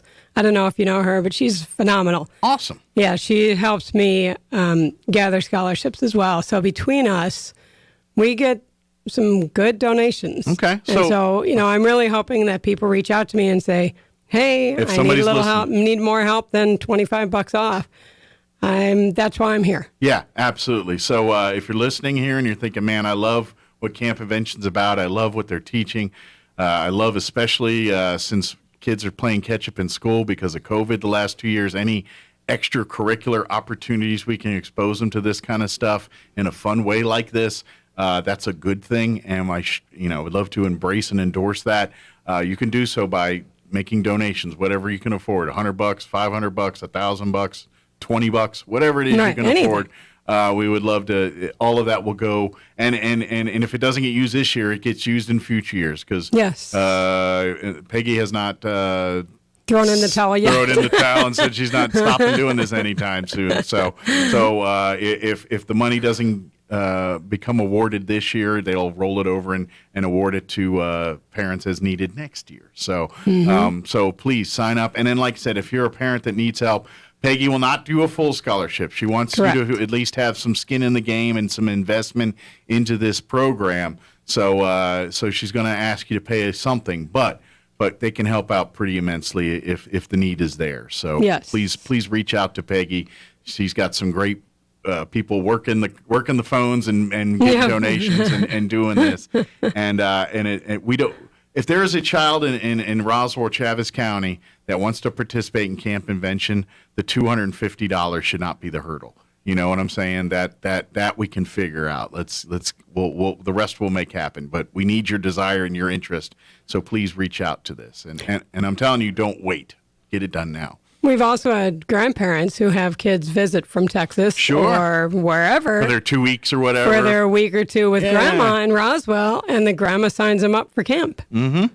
You know, and it's great because then we have more, where are you from? Oh, I'm from Texas. I'm from Florida or whatever. Yeah. And I'm visiting grandma. And if you've got family that lives in other parts of the country, tell them to look and see if there's a Camp Invention in their neck of the woods. This is a national camp. This isn't just, they've got this camp in cities and municipalities and counties all over the country here. Like I said, when you go to invent.org and you can learn more about it. This is a program put together by the Inventors Hall of Fame.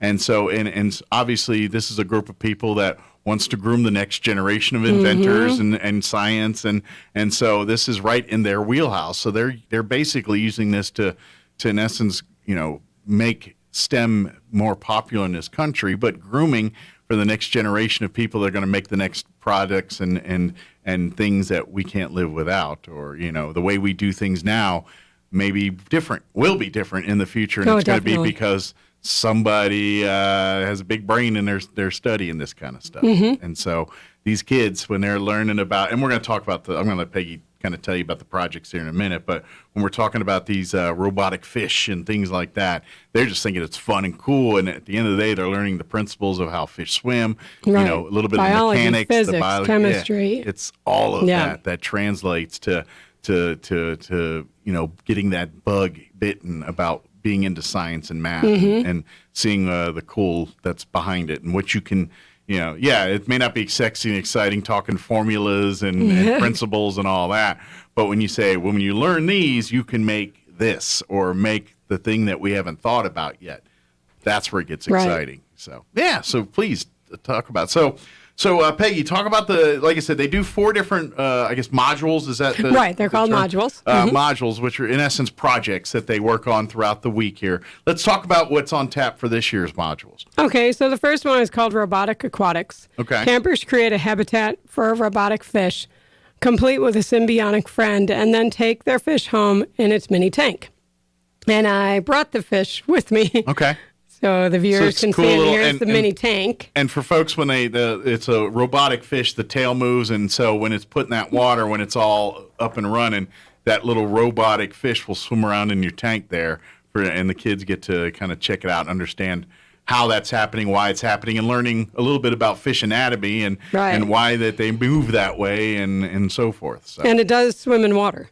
Yeah, so there's water, there's actually going to be water in There's nothing in it for purposes, but we got a lot of electronics. We don't want to put water around here. Right. I just thought the fish were so cute because they're different colors. Yeah. So you can kind of collect them, and then, of course, if you have siblings, they got different color fish, and they want to argue about, that's mine. They might end up having the same color because they're not in the same module together. That's true. If you have a upcoming 6th grader or an upcoming kindergartner, they won't be in the same module. Yeah. Well, and they won't even have the same teachers because we have a primary staff and an intermediate staff. Oh, okay, cool. So they might not even, might even be in the same areas during that day. Right, so. right, exactly. Interesting, very cool. Yeah. But I'm guessing if they're around the same age, like twins or something, they're probably going to be right near each other. If they're twins. And parents have asked me, please put these 2 together, or please don't put these 2 together. For the sake of yourself, don't put them together.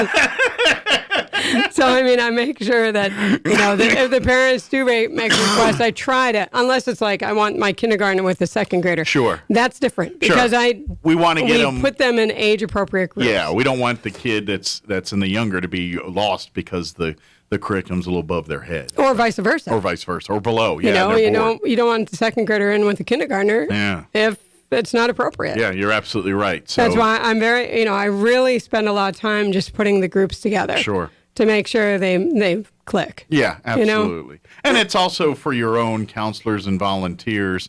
You want to make sure that they can focus as much on the project and not being disciplinarians or wrangling kids the whole time. They want to spend more time working on the projects and having all the camp fun that's part of camp, and not working on stop touching this one, all the stuff kids do. Right. And the camp is only for 1 week, so it's not like school, whereas there's IEPs and things. This is 1 week. It's fun. It's learning. They get to. It's really them like playing for a week. It really is. But they get to learn all this stuff that they take. Because the idea is they're going to come, and that day they're making these fish tanks and doing all this. They're going to come home that night and say, "Mom, we did this," or "Dad, we did this," and we talked all about this. And next thing you know, you're hoping they're kind of controlling the conversation at the table, just talking about all the cool stuff they learned, and hopefully you as parents are kind of asking questions, say, well, what'd you talk about? What'd you do? Right. And did you know, or I remember when I was a kid, we did this, and it was kind of like that, and, expanding upon it and engaging with your kids in these conversations about it.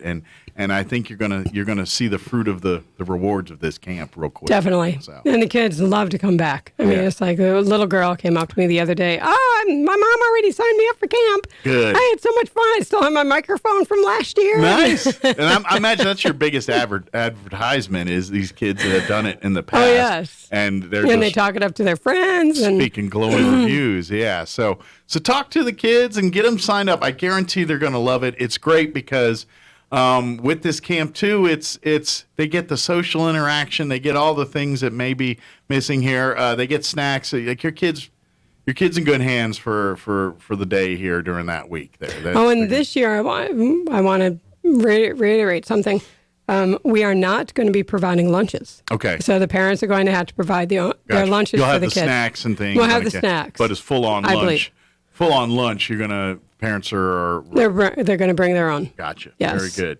But if you please sign them up. Go to invent.org and read more about the camps here and learn more about it. So I interrupted you. We started talking about the first module. I know, and I'm like, I've got 3 more Let's to go. Let's go to the next module here. All right. So the next one is called Spacecation. Inspired by real space exploration, campers construct space packs and astro-armed devices, mine asteroids, and observe ice volcanoes. Cool. So that's really cool. Yeah. And I saw what the volcano looks like, and the solution they put in there actually glows. Oh, cool. So it's really neat. Nice. It's really fun. And then another one is called NIHF's The Attic. So National Inventors Hall of Fame, because we're partnered with National Inventors Hall of Fame. Yeah, this is Camp Invention is a non-profit nationwide camp, and in Puerto Rico as well. Yeah. And that one combines science and art. So you might have heard, I'm sure you all have heard of STEM, which is science, technology, engineering, and math. But STEAM is kind of the new, it's been around a few years, where they add art in there. The A stands for art. So they're putting STEAM in this one. Combining science and art to build their own robotic artists. Campers make spin art and learn that everyone can be creative. Cool. So that's really cool. Yeah. And then the last one is Marble Arcade. A lot of physics in this one. Campers get their game on as they experiment with the fun of physics and engineering to build their own mega marble arcades. Nice. So it's really, we have base camp in the morning, base camp in the afternoon. We have lunch in the middle of the day, where half the campers are outside with organized games that the assistant director runs. And then they have their lunch. Like I said, they're going to have to bring their own lunch this year. We've made an executive decision as a staff. Gotcha. Because of there were some issues last year. Gotcha. We weren't able to get the free lunch every single day from the district. And it was like, it became... It wasn't consistent. It wasn't consistent. So this will make it consistent every year. Makes sense. Yeah, I gotcha. That way parents are all on the same page, know what they need to do. And, right. When nothing gets missed out. That makes sense. But something I also want to reiterate here is these kids, like you said, these kids are going to be physical. They're going to be moving around. Like you said, they're going to be doing these projects, but they get outside. They're going to be running around. So there's a little bit of everything here. They get physical activity. They get that social interaction. Yes. They get the STEM and STEAM. Hands-on lessons and education there. And then and I think the social is just as important as the physical right now. Especially with some of these younger kids who've had less time in the classroom in a traditional classroom setting. This kind of reinforces those lessons and those things that they have to learn. Being in group settings, how to work with other kids, how to share, and when to give and take, and when to be the leader, and when to kind of stand back and let others talk. And that's all skill sets they kind of get exposed to and learn about as part of Camp Invention. When they're not doing cool stuff like making these fish tanks or making the marble arcade or any of these kind of things, they're learning how to be friends with other kids and talk with them and sharing and all the things that you have to teach kids how to do in those environments, because those are all taught things. Kids aren't instincts aren't always to share, and you have to say no. You gotta let everybody have a chance, and those are the lessons they learn in camp like this, on top of the fun educational stuff too. Right. So, again, we have these deadlines for camp cost and everything else. The total cost of the camp is $255. That's before the discounts. If you go to invent.org/camp, enter in Roswell, and then you'll find the event page. Fill out the application there. Don't forget, in the offer code, enter Explore25. If you do that before Thursday's over here, March 31st, you'll save $25 off that $255. They will offer an Explore 15 after that date until May the 18th. But save the extra $10 by getting it signed up and turned in here before Thursday. If you don't feel like doing it on the internet, you can also call. There's an 800 number, national number here, 800-968-4332 if you'd rather do it that way. Now, if you need the aid of one of the partial scholarships, we ask that you don't go to invent.org to register.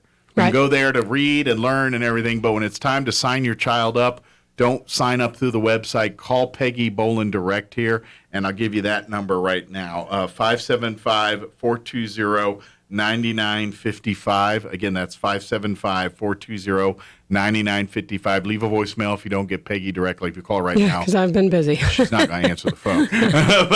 but and say, hey, I heard about I'd like to take advantage of a partial scholarship. And can you please call me back? And then Peggy will call you back and talk to you, and we'll make those arrangements and walk you through that whole process. Right, and I'm excited because we have like $100 scholarships off, as an example. Yeah, which is really nice. And absolutely. I work with the parents. I'm not saying that's the only scholarship available, but that's an example. Yeah, $100 off. Yeah, which is significant. I mean, that's. But if people need more or less, I can work with everybody. Sure. I try to work with everybody. You want to just make it so that every child that wants to participate in Camp Invention has that opportunity. Money is not the hurdle here. What is the hurdle is time. Time is of the essence. Yes, it is. Because there is a finite number of positions available, and once they've hit that threshold, they cannot accept any more. They'd love to, but resources, materials, space, all of those things will not allow that. So, it's true. So please reach out before the sooner the later. Get it done this week.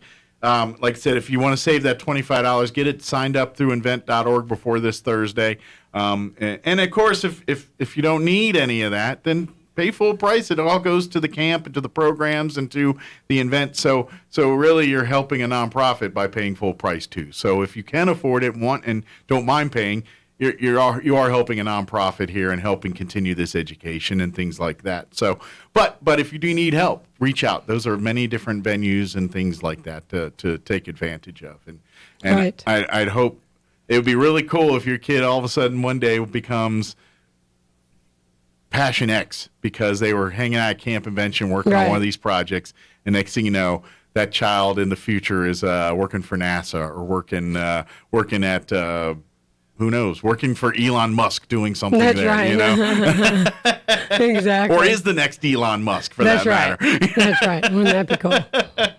But one thing we didn't mention is who can go. Yes. It's children entering kindergarten to entering 6th grade. Gotcha. Those are the campers. The the leaders in training are those entering 7th grade, Gotcha. entering 9th. So when you start school in August here, if you're entering kindergarten or entering ninth or entering there, 6th grade. 6th grade or 9th, these are those milestones we're talking about. Right. Here. So not if not if you completed kindergarten, yes, you're eligible still. But even if a kid is going to be in kindergarten this fall, have not officially entered school yet, no problem. You're still eligible. Yes. So reach out. And again, it's age appropriate. So your 5th graders are going to be working on these same projects, but it'll be presented at a 5th grade level versus the kids that are in kindergarten or 1st grade. They're going to get a much more easily understandable version of that. That's, break it down. So the science gets a little less complex for the younger kids. And so it's age appropriate. But as they get older, they can get a little bit more into the physics and some of the science behind it a little deeper as they understand. But the more you're exposing to them now, the more they're getting that. And who knows, at the kindergarten level, they may get their beak wet for this thing, and they start doing their own research. And next thing you know, they're on their own doing it and learning more about it than probably about something. Yes, exactly. Some kids get really fixated on something, and man. Yeah, and then they just do the deep dive research and dig about it, and it's like, I know. They go to the library and learn everything about it they can. Yeah. Check out every book there is under that subject. So. And the world really is at our fingerships right now, so it makes it easier than ever to do it. It's a blessing and a curse sometimes and stuff. But agreed. But in this case, it's a blessing because hopefully at the end of the day, the whole point of this camp is to excite these kids about the opportunities in STEM and STEAM and really allowing them to see, all the stuff you learn in school, that there's a reason for it. There's a method. There's a reason why we're showing you this and this, and this is why. This is why we're doing it, because you learn this stuff. You're the person that's pushing the envelope for the next big thing. Right. Maybe, but when you're an adult, we're talking about putting people, colonies on Mars instead of just sending robots and things like that. Maybe you're that part of that generation that's talking that, or maybe you're the one that you're part of the generation that talks about the moon and settling on the moon, or maybe you're the one that talks about underwater life and sitting and studying with like a man-made Atlantis in the middle of the Atlantic or Pacific Ocean while they're studying everything down there. Maybe you're part of that, and that's what this is all about. Or maybe you're the guy that creates the next computer thing that we all live in our lives that we can't stay, we haven't thought of it yet. Phone, or maybe it's some chip in our brain that's a phone now or something. I don't know. Whatever that thing is. I don't want anything put in my brain. Yeah, me either. But I'm just saying, that you could be that person that's in the whatever's next for us. In the know. Yeah, in the technology or in the science. And or who knows, maybe you're the one that finally we get to the point where we can I don't know, clone people or something. I have no idea. Whatever science takes us next, that's what this is, and that's what's fun is just showing them this stuff, and they get to just really have fun and meet these kids and talk with them and make friends too. That's the other side. They might make a friend or two that they turns out to be lifelong friends, and kids, especially like kindergarten, maybe they make friends that they're at the camp, and it turns out they're in the same class in school when they show up in the fall. That's true. That'd be kind of cool, But that's the kind of stuff that could come from this. So, what else? Is there things that you want to make sure that we tell them that I just got sidetracked or didn't get a chance to talk about? Well, I really encourage people to give me a call for the partial scholarships, and if you want to donate to Camp Invention, yeah, that's the other thing too. We're always looking for more money, more donations to because, like I said, every single penny you donate will go to help a kid go to camp, whether it's this year, next year, or 2 years from now. The more money you donate, it all will go help a kid attend Camp Invention. Right, and it's an amazing camp. Yeah. I wouldn't be doing it. My kids are grown now. I brought it to Roswell for my kids. Gotcha. And I wouldn't be doing it still if, I didn't think it was valuable. Sure. And I would love imagine the kids who are so excited about camp. They come every day and they're so excited. How many years now have you been doing camp convention here? About 15. About 15 years. Mhm. I'm guessing. I'll be almost guarantee some of those first couple of kids from those first couple of years of camp. There's some of them right now probably having going to school, going and pursuing careers that they probably got that fire lit going to camp convention. There's probably some of those kids now that are maybe engineers or working for some of these companies, and they got the bug in camp convention. Right, because I did it for a few years, then I stopped for a while, and then I brought it back. Took a little hiatus. And so those kids who are in the beginnings, in the very first camps, like my son, who's an engineer right now. There you go. And he's very happy in Nashville. And he got the bug from hanging out at camp convention. Well, or hanging out with his mother. Yeah, some of that probably Father rubbed are off both that way geeks. too. But again, for folks to read up on everything, log on to invent.org. But the camp will take place June 6th through June 10th at First United Methodist Church there at Pennsylvania, 200 North Pennsylvania. Camp time is 9 a.m. to 3:30 p.m. Cost is $255. There is an extended hours camp available from 7:30 to 5:30 for an additional $80. That'll cover that. If you have any questions about anything we talked about, or you want to learn more about the partial scholarship or anything else, reach out to Peggy Bolin. You can call her 575-420-9955. Again, 575-420-9955, or email pbolin2016@gmail.com. That's P as in Peggy. Yeah. Bolin, BOHLIN 2016@gmail.com. And the camp is June 6th through the 10th, the first full week in June. Yes. I always try to do it right then. Yes. So the parents know.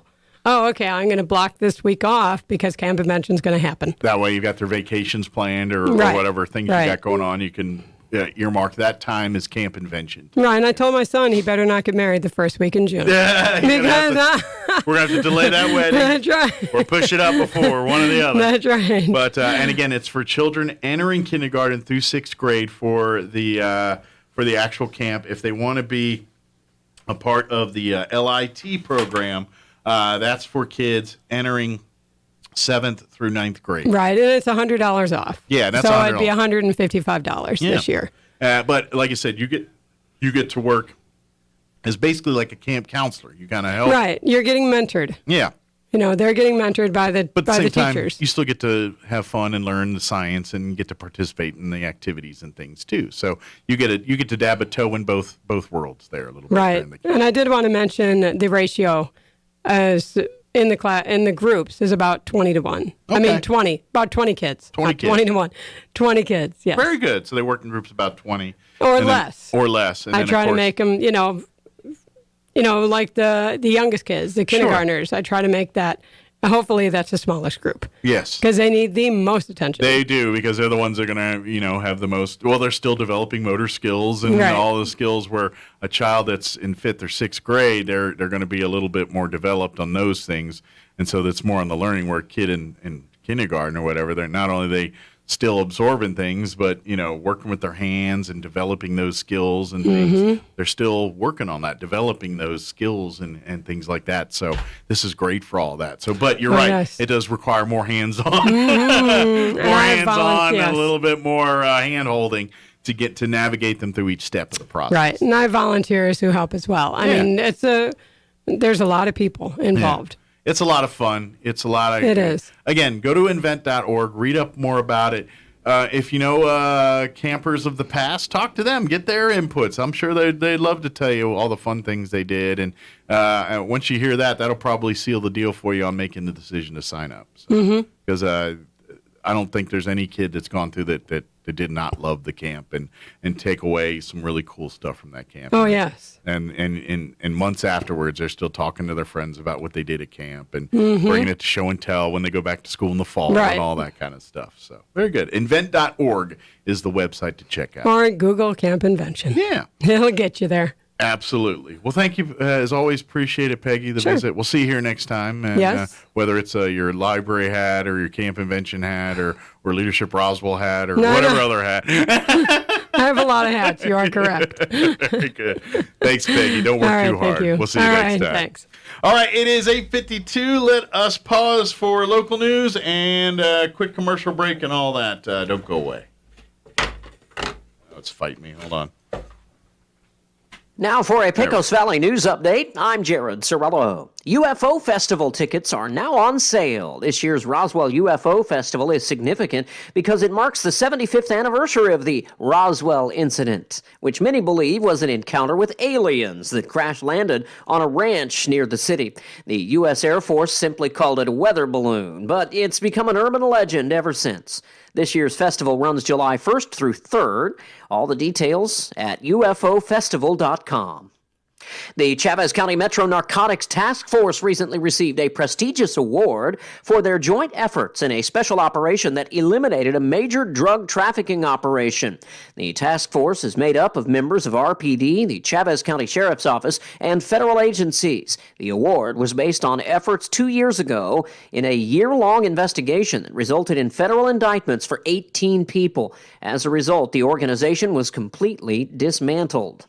You're up to date. I'm Jared Cirillo. I'm meteorologist Steve Hamilton with your Pecos Valley weather. We've got gusty wind coming up, especially as we get further into the week with another low pressure system on the way. Very warm today. We'll be in the upper 80s and it should be sunny. Overnight clouds and mid to upper 50s and breeze. With the Wall Street Business Report, I'm Bill Alexander. General Motors is shutting down its pickup truck factory in Fort Wayne, Indiana for 2 weeks next month because the company has run short of computer chips. The auto industry continues to face supply chain issues more than a year after a global chip shortage first emerged in late 2020. Chip supplies have improved during the first 3 months of this year, but there's still uncertainty in getting supplies from chip manufacturers. With gasoline prices approaching $5 a gallon at some New York City gas stations, drivers for Uber and Lyft and the city's taxi fleets are demanding rate surcharges to help offset the rising cost of keeping cars on the road. A group of upset taxi drivers rallied Friday at a New York City gas station where regular gasoline had surpassed $4.60 a gallon. On Tuesday, drivers are planning to deploy a caravan across the Brooklyn Bridge to Midtown Manhattan to deliver their grievances to Uber executives. For the Wall Street Business Report, I'm Bill Alexander in Washington. Innovation, service, integrity, and knowledge. J.S. Ward & Son Insurance Agency. Auto and home, life and health, personal and commercial. Bonds too, since 1925. We have the coverage for you. Innovation, service, integrity, and knowledge. J.S. Ward & Son Insurance Agency. Finally, a return to normal prom season. And Roswell's most unique boutique has something special for you early birdies with the Hippie Chicks Early Bird Tux Rental Drawing. Simply rent your tux by April 1st and you'll be entered into an exclusive drawing for a $100 Peppers gift card. And with lots of styles to choose from, you can't lose. Open Monday through Saturday at 10 a.m. at 802 South Main in Roswell. Look for the lime green VW Bug or call 575-627-3868. And find Shop Hippie Chicks on Facebook to see it all. Hippie Chicks, Roswell's prom powerhouse. Score a slam dunk during the March Mania savings event at Roswell Honda with a great lineup of vehicles you can't miss. Like a 2018 Kia Optima for just $279 a month, a 2011 Honda Pilot for just $249 a month, or a 2016 Audi A3 for just $219 a month. Get a 12-pack just for stopping by, a basketball with a test drive, and a Big 5 gift card with purchase. Score big during the Slam Dunk Savings event at Roswell Honda, 2177 West 2nd. Or shop online 24/7 and see what's waiting for you at RoswellHonda.com. Here's a Mornings with Mike Winters fun fact. 47.2% of all statistics are made up on the spot. Is this true? I'd say chances are about 50%. Here's Mike Winters. And good morning. It is closing in on 8:57. Stay tuned next hour, here about 9:15 or so. We're going to be joined by gubernatorial candidate Rebecca Dow. She's a Republican running for governor, so she'll join us. She'll chit-chat with her, talk about why she's running and why you should vote for her. So, also do want to mention real quick here, Vitalent's got some blood drives coming up. If you want to donate here in Roswell in the month of March, you've got one more opportunity this month. They're going to be at Grace Community Church this Wednesday, March 30th, from 10 a.m. to 2 p.m. In the lobby there. I guess technically on Thursday for Roswell, this is more Hagerman, but they're going to be at Hagerman High School this Thursday, March 31st, in the Old Commons there from 9 a.m. to 1 p.m. So at Grace Community Church Wednesday from 10 a.m. to 2, at Hagerman High School in the Old Commons from 9 a.m. to 1 this Thursday. If you would like to donate blood at either one of those blood drives, you can reach out and call or text Stephanie with Vitalant at 575-840-8178.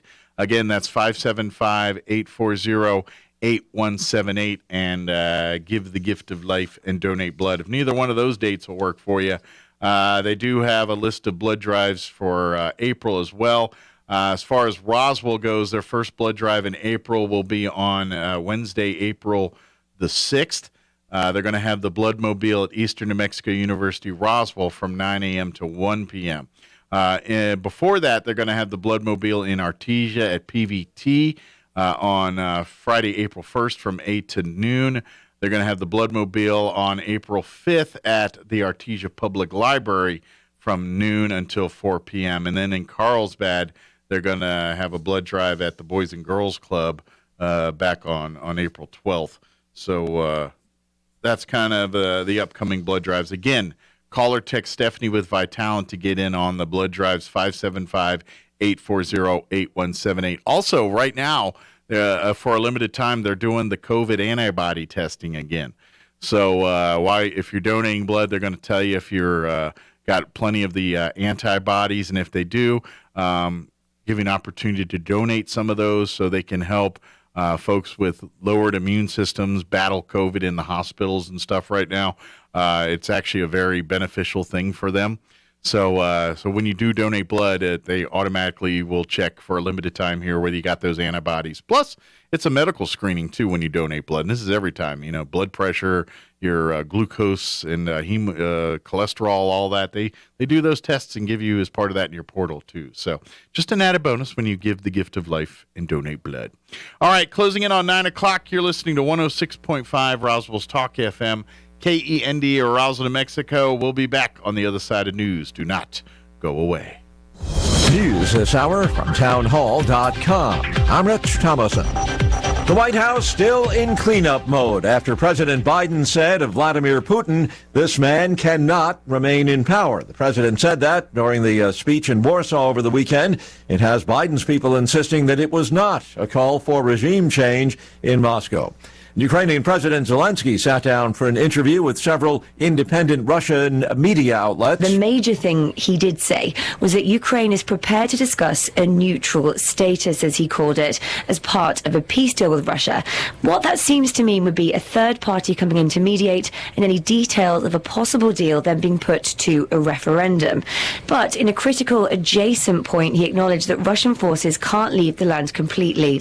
He was also keen to get across that what's been shown by the media isn't even capturing the full scale of that devastation, particularly on what he called smaller communities outside of major cities. He says some of them just no longer exist since Russian forces went through. The BBC's Stephanie Prentice. President Biden has a new budget, calls for a new tax on the wealthiest of Americans, along with more money for the police. In the president's proposal, households worth more than $100 million would face a minimum tax of 20%. The White House says it would apply to the top 0.01% of households. Mr. Biden would also boost police funding, a proposal at odds with the far left wing of his party. White House officials claim the president's plan would cut projected budget deficits by more than $1 trillion over the next decade. Greg Clugston, Washington. Shares of electric vehicle maker Tesla are soaring after the company announced plans for another stock split. On Wall Street, key averages are mixed. The Dow down 114 points, while the NASDAQ 96 points higher, and the S&P is up 7 points. More on these stories at townhall.com. The young lady from the rescue delivered happy, and I panicked. He was missing hair, stinky, scabby, and I thought, what did I get us into? The cause of his issue was poor nutrition. It was neglect. The other owners didn't care enough about him to give him the nutrition he needed. But I have a vet that I trust, and she recommended Dinovite. DINOVITE.com. I ordered the first 90-day supply, and within a couple weeks, his skin started clearing out. He didn't smell. He had more energy. He just had a glow and a bounce about him. We've been using Dinovite for the last year, and Happy the rescue dog is Happy the healthy dog. I tell all my friends who have rescues to give their dog the chance at a new start with Dinovite. You won't believe how happy your dog will be. It's going to pay off for you and your dog for years to come. DINOVITE.com. New revelations about the 2015 murder of a leading Russian opposition figure. Travel records obtained by the investigative website Bellingcat and the BBC show that a government agent by the name of Valery Sukharev was following Boris Nemtsov in the months and weeks before he was gunned down on a bridge opposite the Kremlin in February 2015. Mr. Sukharev is a suspected agent with the FSB, Russia's powerful security service. Phone logs suggest he's connected to a secret assassination squad linked to the attempted murder of Alexei Navalny, who was poisoned in 2020 with the deadly nerve agent Novichok. This investigation did not find a direct link between the men who shot Boris Nemtsov and the FSB assassination squad. But Nemtsov's allies say they believe this new evidence suggests the order to kill him came from the very top. That's the BBC's Gabriel Gatehouse. News and analysis, townhall.com.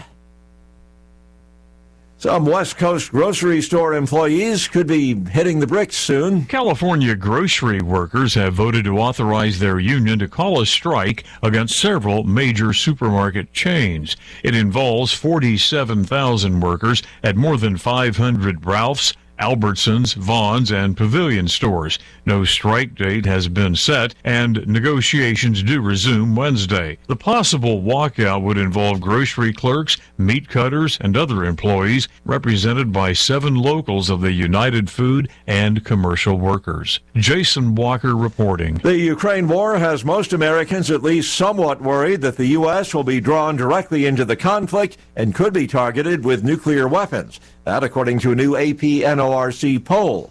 The survey suggests the prevalence of a Cold War-era level of anxiety. More on these stories at townhall.com.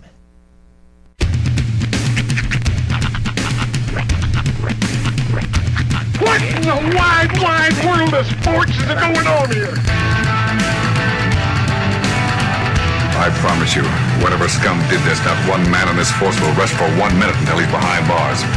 Now let's grab a bite to eat. Yeah, come on. I feel the hot wind on my shoulder and the touch of a world that is older. I hit the switch and check the number.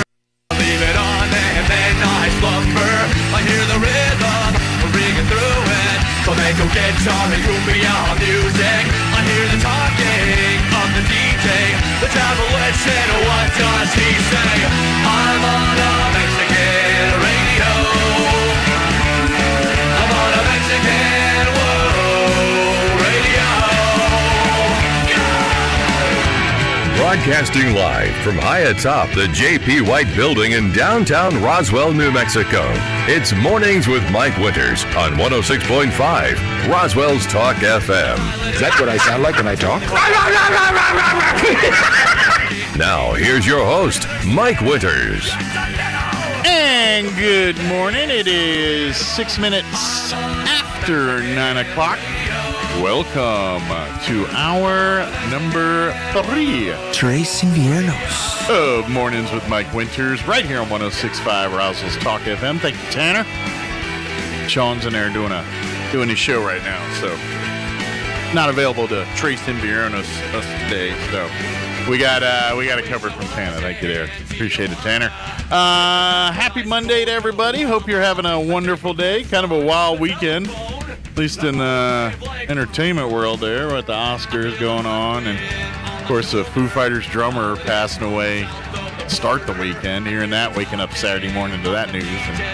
And then Oscars with Will Smith. It's crazy, man. And oh, by the way, there's a war in Russia and everything else, COVID and everything else right now. So everyone's losing their ever-loving mind. It's, I don't know. I'm still kind of conflicted on the Chris. I mean, Chris Rock's a comedian. That's what they do. They bring him up there. They do this stuff. And, and it's never, again, like I said last hour, the part that gets me the most is the double standard here. If that was anybody else other than a famous person doing that, they would have been in jail.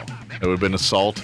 There would have been, I don't know, probably criminal trespass. They could have probably about 10 different charges they could throw up on you for walking up on stage, slapping the host or the announcer, and then leaving and then saying what he said. I don't know if that was just some random person that did that. And then that's the other part, like, is there security? Like if that was a random person, could they have even gotten that far without somebody jumping out of the weeds there to go tackle them? I'm wondering. I mean, there's a lot of famous people in that room. I mean, I'm just saying, if there's a wacko that's got ill intent in his heart or her heart, then that's probably a pretty good opportunity to display it. That's what I'm saying. I'm that's kind of the questions I'm thinking about afterwards. Like, if that wasn't Will Smith, that was just some guy walking up to go smack him or do something worse, would they have gotten all the way to Chris Rock? And I wonder. I'm guessing yes. It's Will Smith, and then of course I'm sure a lot of people that it looked like it could have been a bit. At first, I think a lot of people thought it was a bit when, the slapping. And then I think once Will Smith started cussing, and that's when people said, oh, this is not part of the show. This is something more serious. But I wonder, like, I don't know. It questions like security and a couple other things. Like, is this going to point out that we could have had a big tragedy? Where who says some kind of terrorist type person don't walk up and do something like that and do something worse? I mean, and everyone's like, oh, but I'm just saying, do they prepare for that? Does this just, I mean, I would hope and think they would, but I don't know. Will Smith just walked up and slapped the guy on stage. No one stopped him. Not even a, hey, what are you doing? He just walked right on up and did it. So I don't know. This is my thoughts on that. Anyway, I'm done talking, at least for now, on that issue. Anyway, hey, let me give you the rundown for this hour of the show. We're going to get you up to date with the weather here in just a little bit. It's kind of a wild week of weather. We got nice warm day in the 90s today. Tomorrow's going to be a wind juggernaut as we could see gusts as high as 50 and about 10 degrees, well, about 20 degrees cooler, about 70s, mid 70s for tomorrow. 90s today, and then there's rain chances on Wednesday, so it's going to be a wild week with weather. We'll get you up to date with that here in just a few. Then here about 9:15 or so, we're going to be joined here in studio by Rebecca Dow, gubernatorial candidate, Republican, running for governor here, so she'll join us. We'll chit-chat with her. Later on this hour, we'll get you up to date with the news of the local variety, along with your Town Hall Wall Street update, sports update as well, with Eric Butler and whatever else we can come up with for this hour of the show. Before we do any of that, though, let's go ahead and get a gander at that weather. I'm meteorologist Steve Hamilton with your Pecos Valley weather. We've got gusty wind coming up, especially as we get further into the week with another low pressure system on the way. Very warm today. We'll be in the upper 80s and it should be sunny. Overnight clouds and mid to upper 50s and breezy. And then for Tuesday, gusty wind up to 55 miles per hour.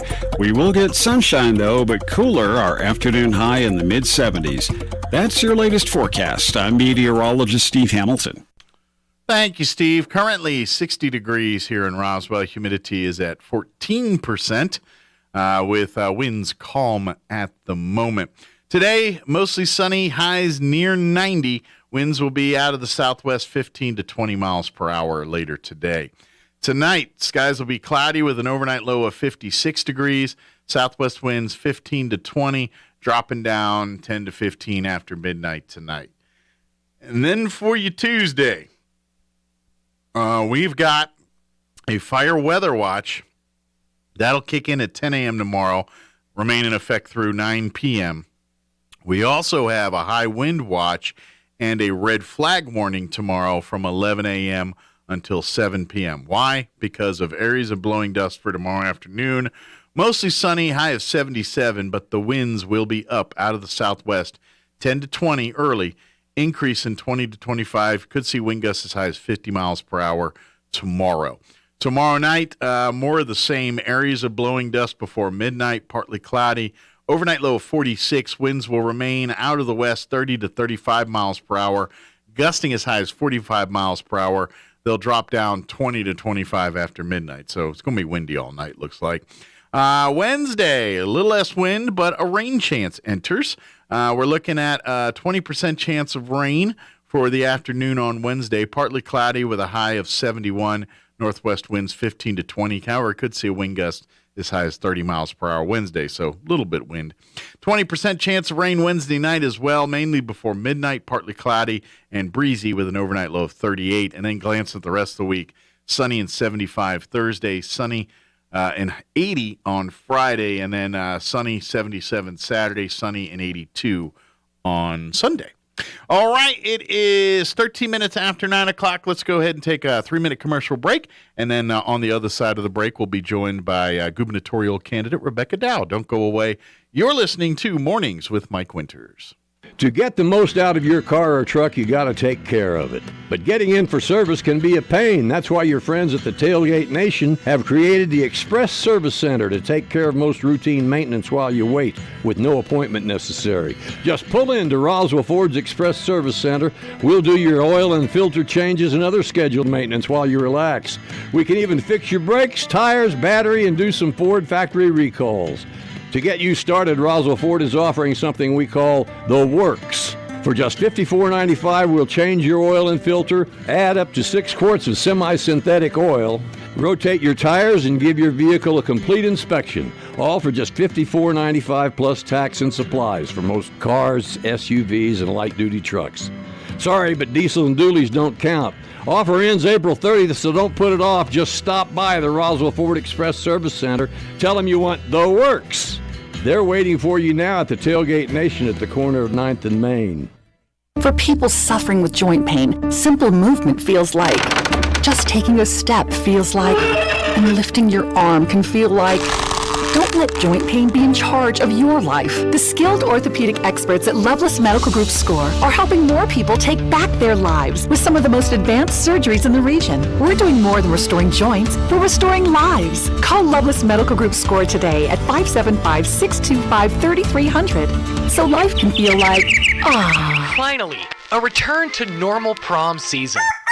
And Roswell's most unique boutique has something special for you early birdies with the Hippie Chicks Early Bird Tux Rental Drawing. Simply rent your tux by April 1st and you'll be entered into an exclusive drawing for a $100 Peppers gift card. And with lots of styles to choose from, you can't lose. Open Monday through Saturday at 10 a.m. at 802 South Main in Roswell. Look for the lime green VW Bug or call 575-627-3868. And find Shop Hippie Chicks on Facebook to see it all. Hippie Chicks, Roswell's prom powerhouse. Serving part-time in the Army National Guard has led to a lot of firsts for me. The education assistance I received made it possible for me to be the first person in my family to go to school and graduate debt-free. That education helped get me to the first day at my dream job, a job that I can still hold while I serve part-time. That job, plus the other benefits possible from the Army National Guard, helped me become a first-time homeowner. Also, part of my role as a National Guard soldier means I know that I can be one of the first to respond and help my community if disaster ever strikes. I'm extremely proud that I get to serve my community, and that first step I took by joining the Army National Guard has made all the difference in my life. Talk to your local recruiter or visit NationalGuard.com to find out what firsts are available to you in the Army National Guard. Sponsored by the New Mexico Army National Guard. Aired by the New Mexico Broadcasters Association and this station. Here's a Mornings with Mike Winters fun fact. Did you know you share your birthday with at least 9 million other people in the world? Your birthday isn't feeling so special now, is it? Here's Mike Winters. And good morning. It is 16 minutes after 9 o'clock, and joining us in studio this morning, State Representative and candidate for governor. We have Rebecca Dow joining us in studio this morning. Good morning. Thanks. It's great to be back. It's great to have you back again. How's life been treating you since last time I saw you? Man, I tell you, New Mexico is full of potential. Yeah. I'm meeting the most amazing people across the state who have solutions to all of our problems, who are innovators, who are entrepreneurs, and we just need government out of the way. It's super exciting. Yeah, I would imagine that's something I mean, we've got a crazy time in the world with everything going on and everything, but at the same time, I feel like it is a time of opportunity for this state. You know, it can't get worse. Yes, you're Highest right. unemployment, last in nearly everything. But I think with the right leadership, we could, we have so many resources, so many great things that we don't tap into or utilize or promote well. Yeah, in fact, we go the opposite direction and just suppress people who are trying to create prosperity for our state, and that's got to end. That's just bad government. Yeah, and I just think, if you look at the time we live in, if we play our cards right, we're set up to make New Mexico like a linchpin in in the economy of this country just the technology Absolutely. to the oil and gas. Absolutely. But like Los Alamos and what we have Absolutely. there's so many resources and things that I don't think we highlight or exploit enough to make better for this state. And you said play your cards right. Yeah. All the cards are pointing in our favor. The wind's behind the sail for conservative candidates. And for the first time probably in a long time, what I feel in my gut is that Republicans who choose to vote in a mid-year primary election are choosing the next governor of New Mexico. There's no reason to settle. Yeah. We can choose the right governor. And I Sure. believe that I'm that candidate with experience, 22 years serving my community. Mm-hmm. I'm a job creator. My husband and I have a business. I've invested in charitable work in my community that has brought families out of government dependency into self-sufficiency. We need to take that to a statewide level. Sure. And of course, I'm the only candidate with legislative experience. I'm ready to govern on day one. And there is no time to spare. We have to have a course correction for this state and a foundation of conservative principles that will push us towards prosperity. How much of it, because as a state representative, you see what goes on in the roundhouse. You're Of there course. making those decisions, fighting the decisions that are made and things like that. How much impact does that governor have on decisions coming out of the round? I mean, obviously the legislature, they do their thing, budgets. I mean, you see that, even in this governor, vetoing things and not agreeing with a legislative body that's pretty much on her side. How much change and how much, as a conservative governor, can you get in there and force the state assembly to get back to the middle at least? I mean, a lot of that's voting and people vote in who they want, but at the same time, there's so much bias or partisan politics coming out of there. As a governor, can you get in there and I'm not say change that per se, because you can't. That's people vote, but I mean, almost force them to at least say, hey, play in the middle. Let's play nice. How much role does a governor have there in influencing there? I'm just curious. I know we see stuff, on the news and what governors do, but how much of that's got teeth? How much of that actually has any impact on what the state legislature does? Well, and it's interesting because I get asked that all the time. What can one person do? Yeah. What can one governor do? What has Michelle Lujan Grisham done to your life, to your children, in your home, to your health and your access to health care, quality, affordable health care? What has she done to our children's education? What has she done to 47% of small businesses? That is one person through executive order. She has got to go. Getting her out would be a huge accomplishment, Sure. and the first accomplishment that needs to happen. And, my district is 34% Republican. I just won my third term by 57 points. That's with a libertarian. Yeah. And that is with every special interest group, Planned Parenthood, the unions, George Soros, Michael Bloomberg. The Speaker of the House took a personal interest in my race, and we won by our biggest margin. Sure. New Mexicans are ready for change. Good. And through the gerrymandering process and just the special interest money that comes into these races,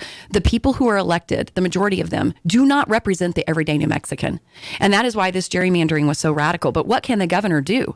Executive orders. She is using emergency health orders to micromanage our daily lives. Still, by the It way. has got to end. Yeah. What can she do? So on day one, we end those emergency health orders. If it's an executive order, if it's in rules and regulations, or it's something that's established by boards and commissions, we can reverse it. And I disagree with my legislative body that continues to delegate their duties. We are the lawmakers to unelected faceless bureaucrats in appointed positions. Right. It is our job to set the rules. I believe we should do more on setting rules and regs. Poor businesses in this state, they experience whiplash. Every time we go into session, they have no idea what we're going to throw at them. And then in between legislative sessions, there's hundreds of days for rules and regs to be written and imposed on others. And so we've got to establish common sense governance. So in addition to ending the emergency health orders, I want to reduce the regulatory environment for our businesses. Let's start with a third. But just appointing cabinet secretaries that are pro-New Mexico, not beholden to some national special interest group. Sure. That understand who we are as part of a constitutional republic, our individual state rights, and being a Western state, a land use state. We've got to have a governor who understands that. Water use, extracted minerals, oil and gas, land and vegetation management, all of those things. And we can all work together to make sure that happens. That is bipartisan. Yeah.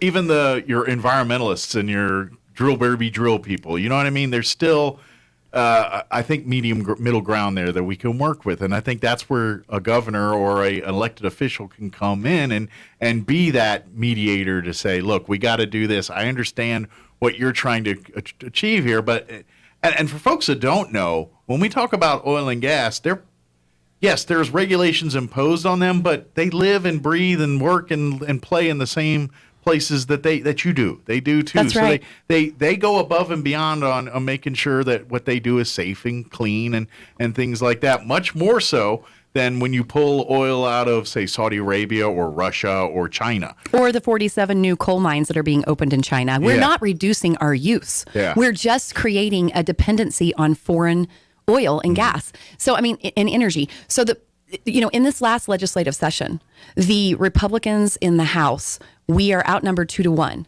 But regardless, we introduce bills, open Escalante, keep the San Juan power plant open, add natural gas to our clean fuel portfolio. There are so many solutions. And the governor, you talk about the governor, what the OCD is doing, what the Environment Department is doing, what this, I just went blank on the name. There's a board that's making these methane rules. This is all without statutory authority. They're doing this through rules and regs, and it needs to be reversed. We're going in the wrong direction. Gotcha. 2 years ago, America was energy independent. The heroes that work in the oil fields in northeast and in northwest New Mexico and southeast New Mexico are able to. We should not be having an energy crisis in New Mexico. We should not be having these fuel prices at the pump, energy prices for businesses, for families, just to heat and cool their homes. Yeah. This should not be happening. We have the Permian and the Delaware Basin. And it's ridiculous. Just to your point, and I was actually talking on Friday with, which I just played this morning here, Congresswoman Yvette Harrell. Yes. And we were talking, and just last week there was Senator Heinrich was putting a thing out saying that some kind of resolution about getting stop using Russian oil and all this. And I was like, yeah, but you're not telling him where to get it from. I mean, you represent a state that does this.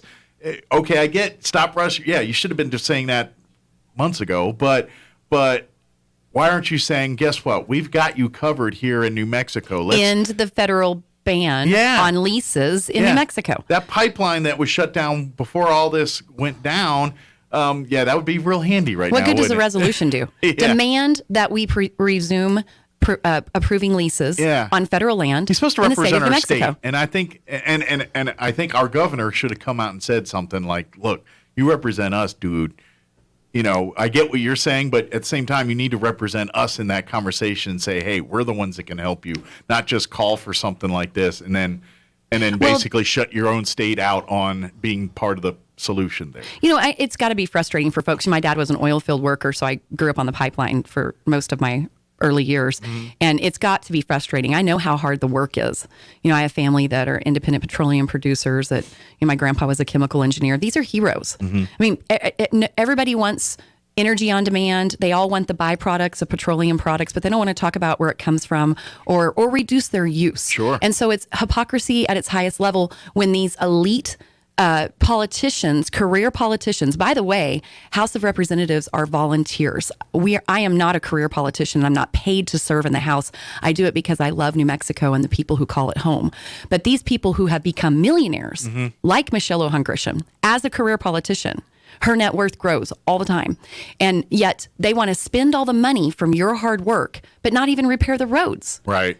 or create parity of pay for high demand jobs where, how do you get an EMT or a law enforcement officer or even a truck driver or bus driver or keep teachers in ag and tech, VOTech positions when they can go work in the oil field for more? So we have to look at this region, which is the only region in this economic development region in the state that has more private jobs than publicly funded jobs.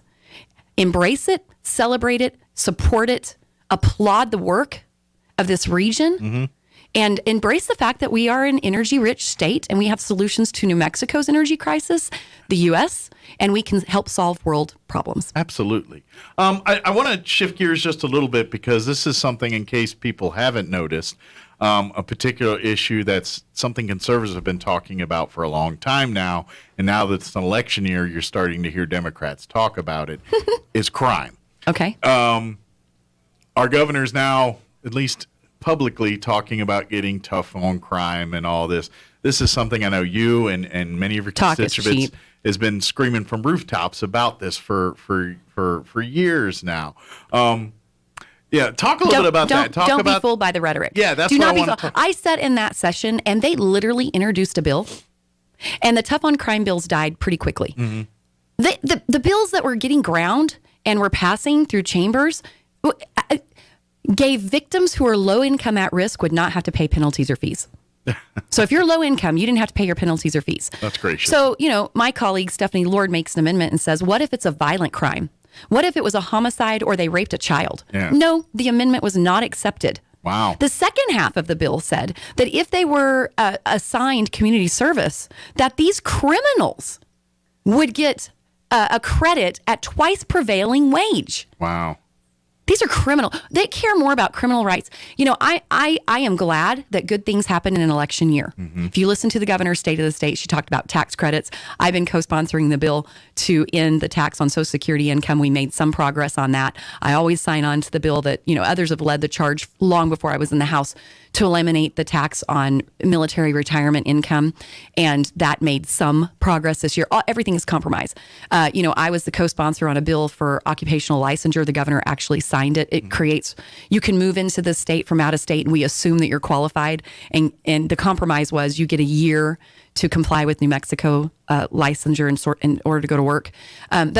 Crime is just another example of rhetoric. Sure. It's rhetoric. We had a bill sitting with Representative Lane on the House floor and listening to qualified immunity go away for our law enforcement officers. And it was so infuriating that if they are accused of violating someone's their civil rights, that the city or municipality would have to pay up to $2 million in a payment for violating civil rights, while the survivors of fallen officers in this state get $250,000. Wow. So this year, we had a Republican bill. It was killed, but they rolled it into this, tough on crime package, which wasn't tough on crime. But now survivors are going to get $1 million. And so the Republicans championed that and a lot of the other things that were kind of, they did a compromise on. Sure. There's nothing tough on crime. Criminals are getting more rights and victims are getting no justice. Otherwise, we wouldn't see record homicide rates over and over again. Just for your opinion, is it an overhaul of our court systems that needs to happen to get this? I know there's many layers to why that we're having these problems, but does it stem from courts and the ability to lock these people up and having the? I know that's part of it. They don't catch and release. They don't want to pay for housing, I guess, all these folks or something. I don't know, but I think there's some solutions. Yeah. But I think the problem comes from the fact that 87% of voters, when it went to the voters on a constitutional amendment, voted for bail bond reform. Gotcha. And it's just like progressives do. They misrepresented on the ballot what they would intend to do in application of the law. Sure. And so now people say they don't like catch and release. But 87% of New Mexicans voted for that. So it's misrepresented. We have progressive judges, just like we have progressive lawmakers. Yeah, and what you mean by misrepresent is they present the criminal as a victim, and in actuality, that's probably 1% of the criminal. You know what I mean? Right. They say, well, this person had, and yes, we all have hard stories. I understand that. But we seem to have gotten into a society where we're saying, well, because you've had a hard life, your actions are justified now. No. It's like last night with the Oscars. But is anybody saying unbelievable? What Could you imagine if a conservative did that? Yeah, if someone else did that, they would have been in jail. And that's the double standard. And I think this is kind of what's going on is a criminal double standard here. They're saying the other problem is this governor does not believe in private prisons. Yeah. So as you know, these contracts are renewable every 4 years, and as the contracts are coming up, they're just quietly not renewing those contracts. And she's released so many criminals. And even violent criminals, they're being released onto the streets.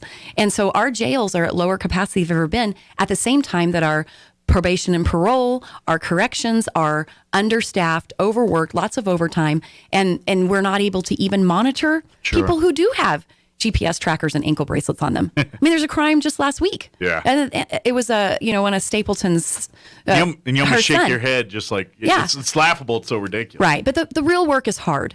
And it takes time. We didn't get here overnight. So we've got to have immediate and early interventions. We've got to have treatment programs for folks who have addiction and for behavioral health issues. You know, we've got so many of the folks that are on the streets. They were failed by CYFD over and over again as a child. Yeah. And so I've done emergency placement for CYFD for 2 decades. And that agency is broken.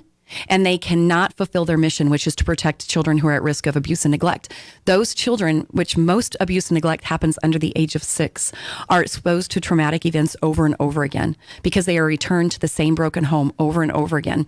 And so their lives are changed forever. The way their brain develops, the way they perceive the world, and then our teachers are spending 80% of their time with those 20% of the children. Mm-hmm. They're more likely to drop out. They're more likely to have juvenile issues. Then they're juveniles. They break into your garage. They steal your tools, and there is absolutely no consequences. They are taught and trained that crime pays. Sure. By the time they're 18, they are very practiced in breaking the law. So CYFD need reforms. And that's the hard work that takes time that will start changing this systemic problem for the next generation. Sure. And that impacts so many other facets. I mean, we talk about the PD and education, and, yeah. and we all see those numbers. I would imagine what we're talking about here impacts that side as well too, because these kids have to be in school, they're somewhere, and so they're creating these problems in the schools as well too, where you've got to do something with them. I mean, my wife's a teacher, so you know I kind of see a little bit of what she deals with on some of those things we talk about. And yeah, it's, you know, you have kids, and at the end of the day, you look from a certain perspective and you're like, why is this kid in this classroom with these other kids? They should be somewhere else getting specialized attention. And that's right. And they don't even have to be in class because CYFD is no longer considering educational neglect. Yeah. I mean, they don't even look at that anymore. And so, you know, somehow these school districts are supposed to chase down these children who are literally unschooled. Yeah. And I mean, no one's homeschooling them. They're not at a private school. They're just not in school. And that's also, you know, who's in charge of that? And I imagine 3 years of COVID probably enhanced that tenfold. Yeah, but when you talk about education, you know, we've tried everything. We did a constitutional amendment under Bill Richardson that centralized the power to a governor appointee, a secretary. We've had a Democrat, Republican, and a Democrat governor, and we're still the worst in the nation. Our educational outcomes are still the worst in the nation. All research shows that parents are the number one indicator of school success. All the studies show that the 2 things we can do to reform education is reduce the classroom size, which we never take on because that costs money. Right.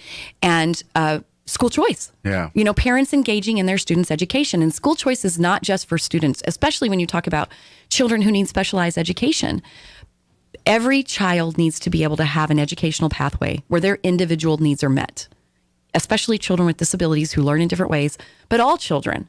And PED, especially Albuquerque Public Schools, children who are low income, at risk, disproportionately minority, are stuck in failing school districts. They have no options. And now take the fact that we still paid for this education system, even while children were forced to be at home. Mm-hmm. We were the most locked down for the most amount of time. And self-reporting and national studies are showing that our children are behind more than they ever were, that they are committing self-harm, they're suicidal, there's been our homicide rate among young children doubled. Mm-hmm. They feel isolated, they're on electronic devices far too long, they're uncertain about their future, they have no hope in their future, and we have got to change that. Public education department is failing New Mexico's children. There's no one who can dispute that. And teachers are stuck in these failing systems. Yeah. Educational innovators are stuck in these failing systems. Dollars following students is the solution. And you know, that's the point. And giving parents choice, getting them and teachers involved, and educators. But obviously, you know, as governor here, I'm curious, you know, when we talk about the PED and a lot of people, another issue that's been going on, we look at the Ford School Board, a lot of who's making the decisions for the kids. Should the power lie in these school boards at the local level, or should they be, you know, what the PED's doing right now and basically micromanaging every school board in the district or in the state right now? No matter obviously, what you there's got to ask be me, some kind of standardization and things. We can all do that, but at the end of the day, do you support, you know, hey, letting the school boards do what's best for their kids in their district, or are you okay with a more PED? the more run of the local show? you can be, the better. Yeah. The more local you can be, the better. It doesn't matter what question you ask me. Smaller government is better government. To think that a faceless bureaucrat in Santa Fe cares more about the educational outcomes and career opportunities and future citizenship of the children in this community more than your local elected officials, more than the teachers who know them by name, more than their parents is just a flawed premise. And you are right about the transparency. So yes, local governance. My kids grew up in the K-12 system in New Mexico. And Aaron and I were actively engaged in their education. They did homeschool, private school, public school, and dual enrollment based on their needs year by year, what the circumstances are with our family, what sports they were involved in, what extracurricular activities they're involved in. But every child needs to have no closed door. They need to have opportunities. And it's our job to partner with parents to make sure we understand their children's potential and that we help them reach that full potential. They graduate and progress each grade to their best of their individual potential, and they graduate with a post-high school goal in mind. That doesn't mean college. So yes, we elect local school board members, and we get to look them in the face when we see them at church. We look them in the face when we go into our communities, when we see them in a restaurant, and they partner with people who public education department have given a stamp of approval on their qualifications to be administrators, to be teachers, to be principals. And I was the co-sponsor of Senate Bill 96. It was a couple years ago with, I was a House sponsor, and we passed that bill with no opposition. And the idea is that we follow dollars. Children generate dollars, and once they hit the district, we don't know where they go. But this bill is supposed to create transparency in how the dollars are spent and give us the ability in the future to track whether those dollars had an impact. Because we cannot keep going back to session year after year, and the only solution is money. Yeah. We've invested more, it's more than half of our budget right now with no educational outcomes. Sure. And so we have to track those dollars. And it's kind of like, because this always kind of had an off-putting taste in my mouth too. Because public schools are like, I hope we got more kids coming into the district, because more kids mean we're going to get a bigger check from the state. And to a point, I get that's how it works. I understand it. You got 1,000 kids. You're going to need, the financing, the funding to educate 1,000 kids. I get that, but it almost. I don't like the image like, ooh, with superintendents or whatever looking, it's like, ooh, we got 12,000 more kids this year. That means we're going to get more money. And I'm like, yeah, how about the public education department coming in and saying, hey, we'll give you more money per child. We will bump up your allocation on every bit of your allocation if you will just extend your school day. Yeah. Or just extend your school year. How about for full day year-round school? Well, that should be local decision-making authority. They are literally enticing administrators into forcing that on families and children who don't want it or need it. Yeah. I say in my district, there's 2 people per square mile. And guess what? We like spending time with our kids. These farmers and ranchers, their kids are already getting on the bus before the sun comes up, and they don't get home until the sun goes down. I think what they're learning on the farm and ranch, and when they're sitting in the truck with their dad, having conversations with their family, that's part of absolutely. That's educational. It's part of growing up. Yeah, and so you're not entitled to our kids for a longer day and year round if that's not what the local community wants or needs. So this Senate Bill 96 that I was a House co-sponsor on will allow school districts to say, guess what? We're an ag producing community, and we're going to use dollars to enrich our FFA and 4-H programs. These kids are going to learn financial literacy skills, and we're going to invest this much in it. Fine, that's the capacity of your community. It represents the needs in your community. You're trying to build capacity and keep New Mexico families fed and American families fed. Show us the educational outcome tied to it. Maybe Albuquerque says our kids are low income. They can't focus on math because they didn't have breakfast. We want to give them everybody free breakfast. No one opposes that. We want children hungry where Absolutely. they can't vote. So now you gave them free breakfast. Did their math score go up? Who got the free breakfast and did their math score go up? We need to be Was able there to a track result to what we did? because these are taxpayer dollars. Sure. And we're all in agreement. We need to improve educational outcomes. That's not partisan. Yeah. So let's give local school boards and local districts the authority to create a plan, tell us what the input is, how we're going to measure the outcome, and how much it's going to cost. Yeah. And prove it works. And rely on our partnerships too. I mean, we look like I know here in Roswell, the RASD and everything, they partner hand in hand with Eastern New Mexico University Roswell and some of our business leaders and things like that.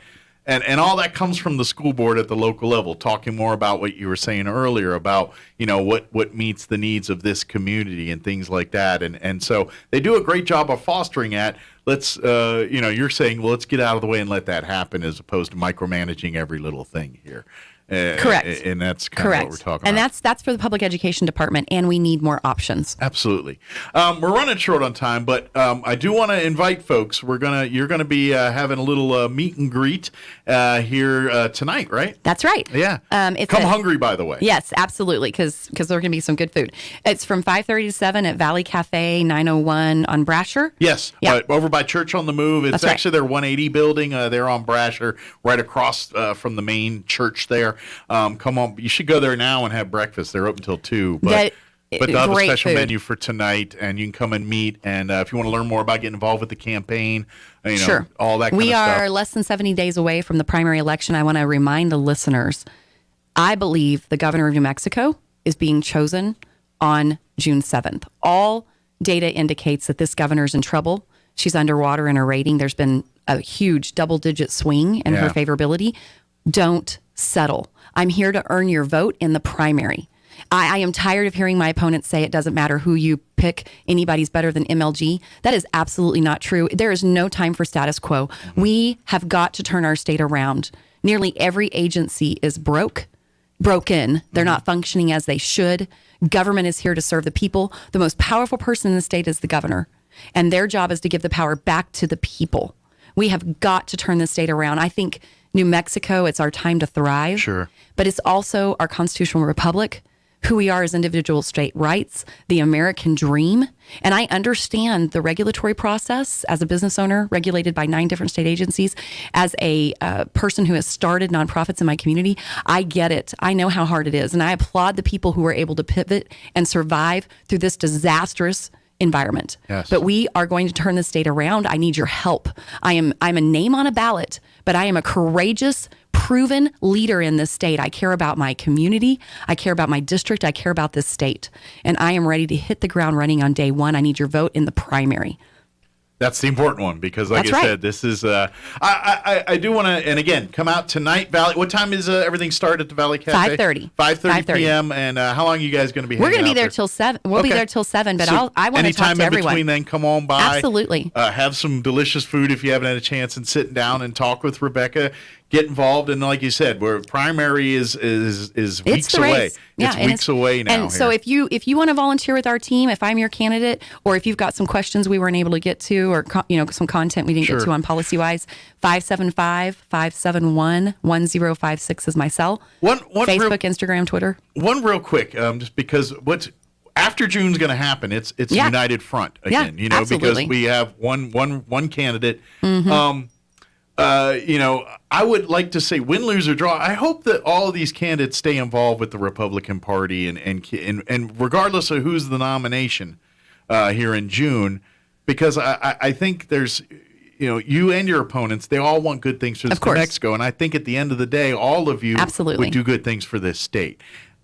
Absolutely. I just hope none of you go away. You know what I mean? Before I even turned 18, Yeah. I was volunteering for Republican candidates. Yeah. And I was thrilled to vote for Ronald Reagan when I turned 18 for his reelection. Yeah. I have been recruiting candidates and helping them win across this state during my time in the House. I don't walk away. Yeah. Other candidates have. Sure. I think some of your opponents and yourself included, you all have unique expertise. Correct. And I think all of you in some way, shape, or form could provide good thing. You know what I'm saying? Yeah.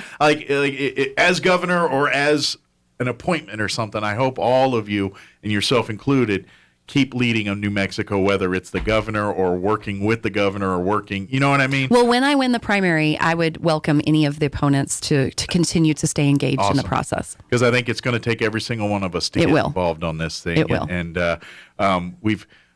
this, because this is the part, I'm not native to this state. I moved to New Mexico and Air Force brought me here in 97. So I've been in New Mexico since 97. But one thing I've noticed here is this state is been set in its ways for so long. And I go to like Lincoln and I'll read all the history of the Lincoln County War. And if you sit and read all the little things, now you know exactly why New Mexico is the way it is. It's time to unite. You know, and I think it's time for that change. And I think at this point, I just would love to get us back to the middle where conservatives have a voice. Because I almost feel like to get any value that's a conservative value through New Mexico right now, you either have to kick, scream, fight, or you're not getting heard. You know what I mean? Or have a Democrat governor in election year who's going to lose. Yeah, and so I'm hoping now's the time for that push to at least, if nothing else, get us to middle where we can have good conversations in our legislature that actually are doing stuff instead of yourself and a few handful of Republicans trying to fight off every little thing. And if you win half of them, that's a huge day for you. You know what I mean? We can win. United, we can win. And, I heard a statistic yesterday that sort of concerned me. This is a Republican county.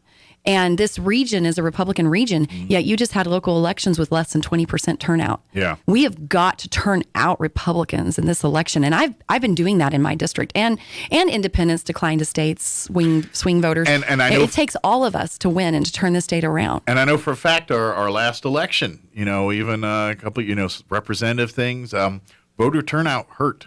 And people would have won had people just come out to vote. Right. And that didn't happen. Right. So if nothing else, come out and vote because your vote absolutely counts. Look at our municipal election here. That race was separated, mayor race things, 50 votes. 50, that's nothing. And some of these city council, half dozen votes sometimes can be the difference in it. And so we have a unique opportunity. This is it, guys. If we do not take back our state, I'm talking about just the basic principles that are ours, given to us by our Constitution and our Bill of Rights, those are at risk. Yeah. And if we do not take back our state now, I do not know what America looks like in the next generation. Right. And so this is our opportunity. We cannot sit home. I never do. I mean, I'm out knocking doors. I knocked doors for one of my opponents in his statewide race. He still lost, but I mean, we did our part in my district. But I'm just saying, I don't like losing. I like winning. And that's why my treasurer became a Senate candidate. She's now a representative in a district that was Democrat for decades. My friend became a House candidate. He's now a representative in a seat that was Democrat. We're winning because we are doing the work and getting out the vote. Nice. One at a and we're going time. to take that to the statewide level. Excellent. So come out tonight, learn more, talk with Rebecca Dow at Valley Cafe beginning at 5:30 this evening. They're on Brasher. Come out and then give out website and and Facebook, all the ways that people can learn more about Rebecca Dow. RebeccaForNM.com is our website. You can just Google Rebecca and it comes up, but also Facebook, Instagram, Twitter. Please follow our page. Invite your friends to follow our page. My cell phone number is 575-571-1056 if you want to volunteer, if you want to give to the campaign, if you need signs and bumper stickers, come out tonight. We will have shirts and bumper stickers. Some of the stuff signs are en route, but it's around the corner. It's time to get to work. Yep, it is officially go time. Go time. As always, appreciate your visit. Thank you for your service to our state and continued service here, and always have an open forum here. And and as obviously as governor, would love to have you here anytime you're in town and visiting and things like that. So appreciate you. Thank you so much. All right. Make sure you get some good food, but don't eat too much because you're going to be hurting if you go. This has been rough. The campaign, the hardest part about the campaign, people are like, what's the hardest part? It's the attack ads. It's all people yelling at you. I'm like, no, it's like no routine. So you just eat when you eat, what you eat, what you're given, and that's probably the hardest part. Fortunately, you do a lot of walking, so so less time in the gym and more time on the streets. In theory. But thank you. Appreciate it. We'll see you next time, okay? It is 9:51. Let's pause for news. Your Hannity update, quick break as well. Don't go away. Now for a Pecos Valley news update, I'm Jared Sorello. UFO Festival tickets are now on sale. This year's Roswell UFO Festival is significant because it marks the 75th anniversary of the Roswell incident, which many believe was an encounter with aliens that crash-landed on a ranch near the city. The U.S. Air Force simply called it a weather balloon, but it's become an urban legend ever since. This year's festival runs July 1st through 3rd. All the details at ufofestival.com. The Chavez County Metro Narcotics Task Force recently received a prestigious award for their joint efforts in a special operation that eliminated a major drug trafficking operation. The task force is made up of members of RPD, the Chavez County Sheriff's Office, and federal agencies. The award was based on efforts 2 years ago in a year-long investigation that resulted in federal indictments for 18 people. As a result, the organization was completely dismantled. You're up to date. I'm Jared Sorello. Turn up your radio. Here's the Sean Hannity Morning Minute. How many more times do we have to prove that Biden is a liar? But he'll send $1 billion in humanitarian aid, and they're going to set up a task force.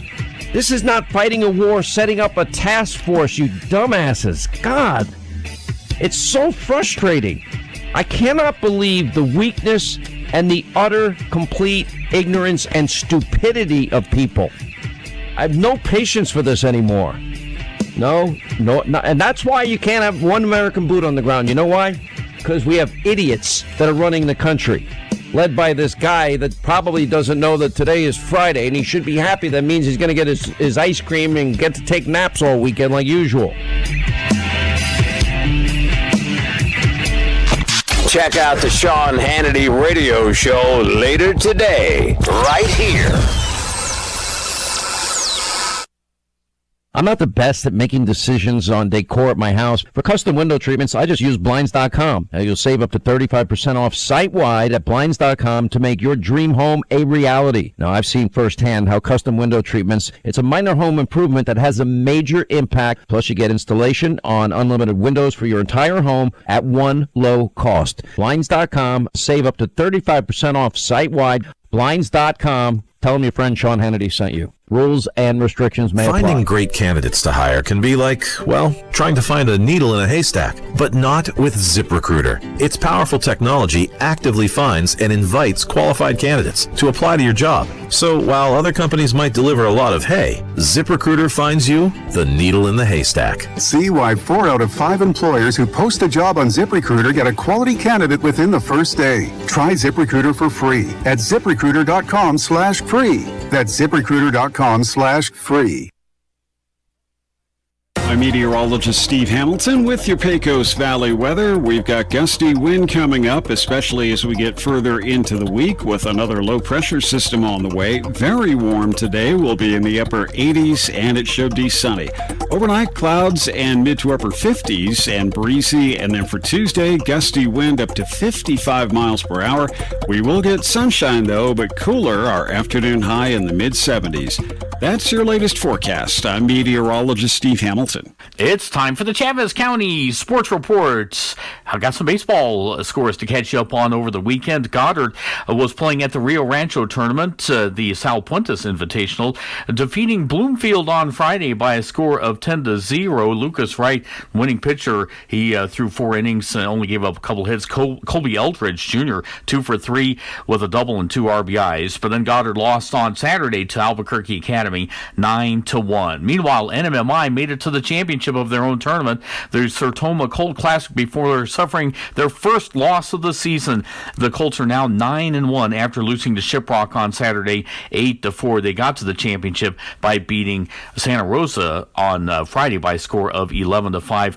NMMI is right back in action today at Loving. Starts at 4 o'clock. The Sports Report brought to you by DSI. Call DSI for all your office technology needs. I'm Eric Butler at Roswell Talk FM 106.5. With the Wall Street Business Report, I'm Rich Thomason. Wall Street's benchmarks have been moving between small gains and modest losses so far today as a new week gets underway, and a busy week it will be for economic reports. Russian shares have slumped as its stock market resumed trading of all companies. The Russian market back in business after a month-long halt following the invasion of Ukraine. China's financial hub, Shanghai, the city of 26 million, going into a 9-day coronavirus lockdown. There's a good deal of concern about the impact it will have on the world's second largest economy. Shanghai had managed to smaller previous outbreaks with limited lockdowns of housing areas and workplaces where the virus was spreading. Shares of electric vehicle maker Tesla rocketing higher after plans for a stock split were revealed in paperwork filed with the Securities and Exchange Commission. For the Wall Street Business Report, I'm Rich Thomason.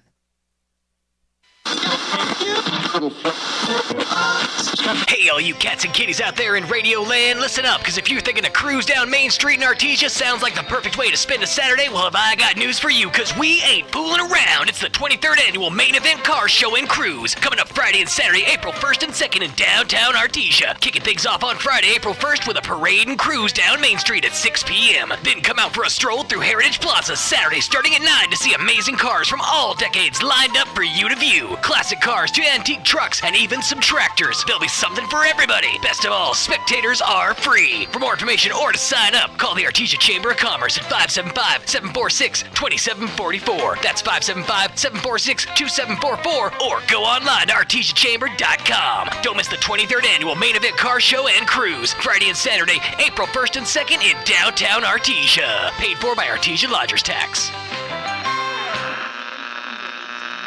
Score a slam dunk during the March Mania savings event at Roswell Honda with a great lineup of vehicles you can't miss. Like a 2018 Kia Optima for just $279 a month, a 2011 Honda Pilot for just $249 a month, or a 2016 Audi A3 for just $219 a month. Get a 12-pack just for stopping by, a basketball with a test drive, and a Big 5 gift card with purchase. Score big during the slam dunk savings event at Roswell Honda, 2177 West 2nd. Or shop online 24/7 and see what's waiting for you at roswellhonda.com. Here's a Mornings with Mike Winters fun fact. There are 293 ways to make change for $1. Try all 293 on the guy who keeps borrowing money from you. Here's Mike Winters. And good morning. It is closing in on 10 o'clock here. We got about a minute left before we have to wrap up the show. If you missed any part of today's show, check it out at your leisure, ksvptv.com. We replayed our interview we had with Congresswoman Yvette Harrell in the 7 o'clock hour. She joined us Friday for a few minutes there. Last hour, we had Peggy Boland talking camp invention with us. You can check that out. That's, matter of fact, March 31st. They've got a deadline coming up for some discounts there. And then, of course, we had State Representative and candidate for governor Rebecca Dow join us. Had a great conversation with her. By the way, don't forget she's going to be at the Valley Cafe tonight, 5:30 to 7 p.m., 901 West Brasher, there at Church on the Move. They're doing a fundraising and come and do a meet and greet, enjoy food. And we're 2 months away from an election, so now's the time to get busy. So thank you to all of my guests for coming on today. Thank you to each and every one of you for allowing us to be a part of your day. Have an awesome day. We'll talk to you bright and early tomorrow. You're listening to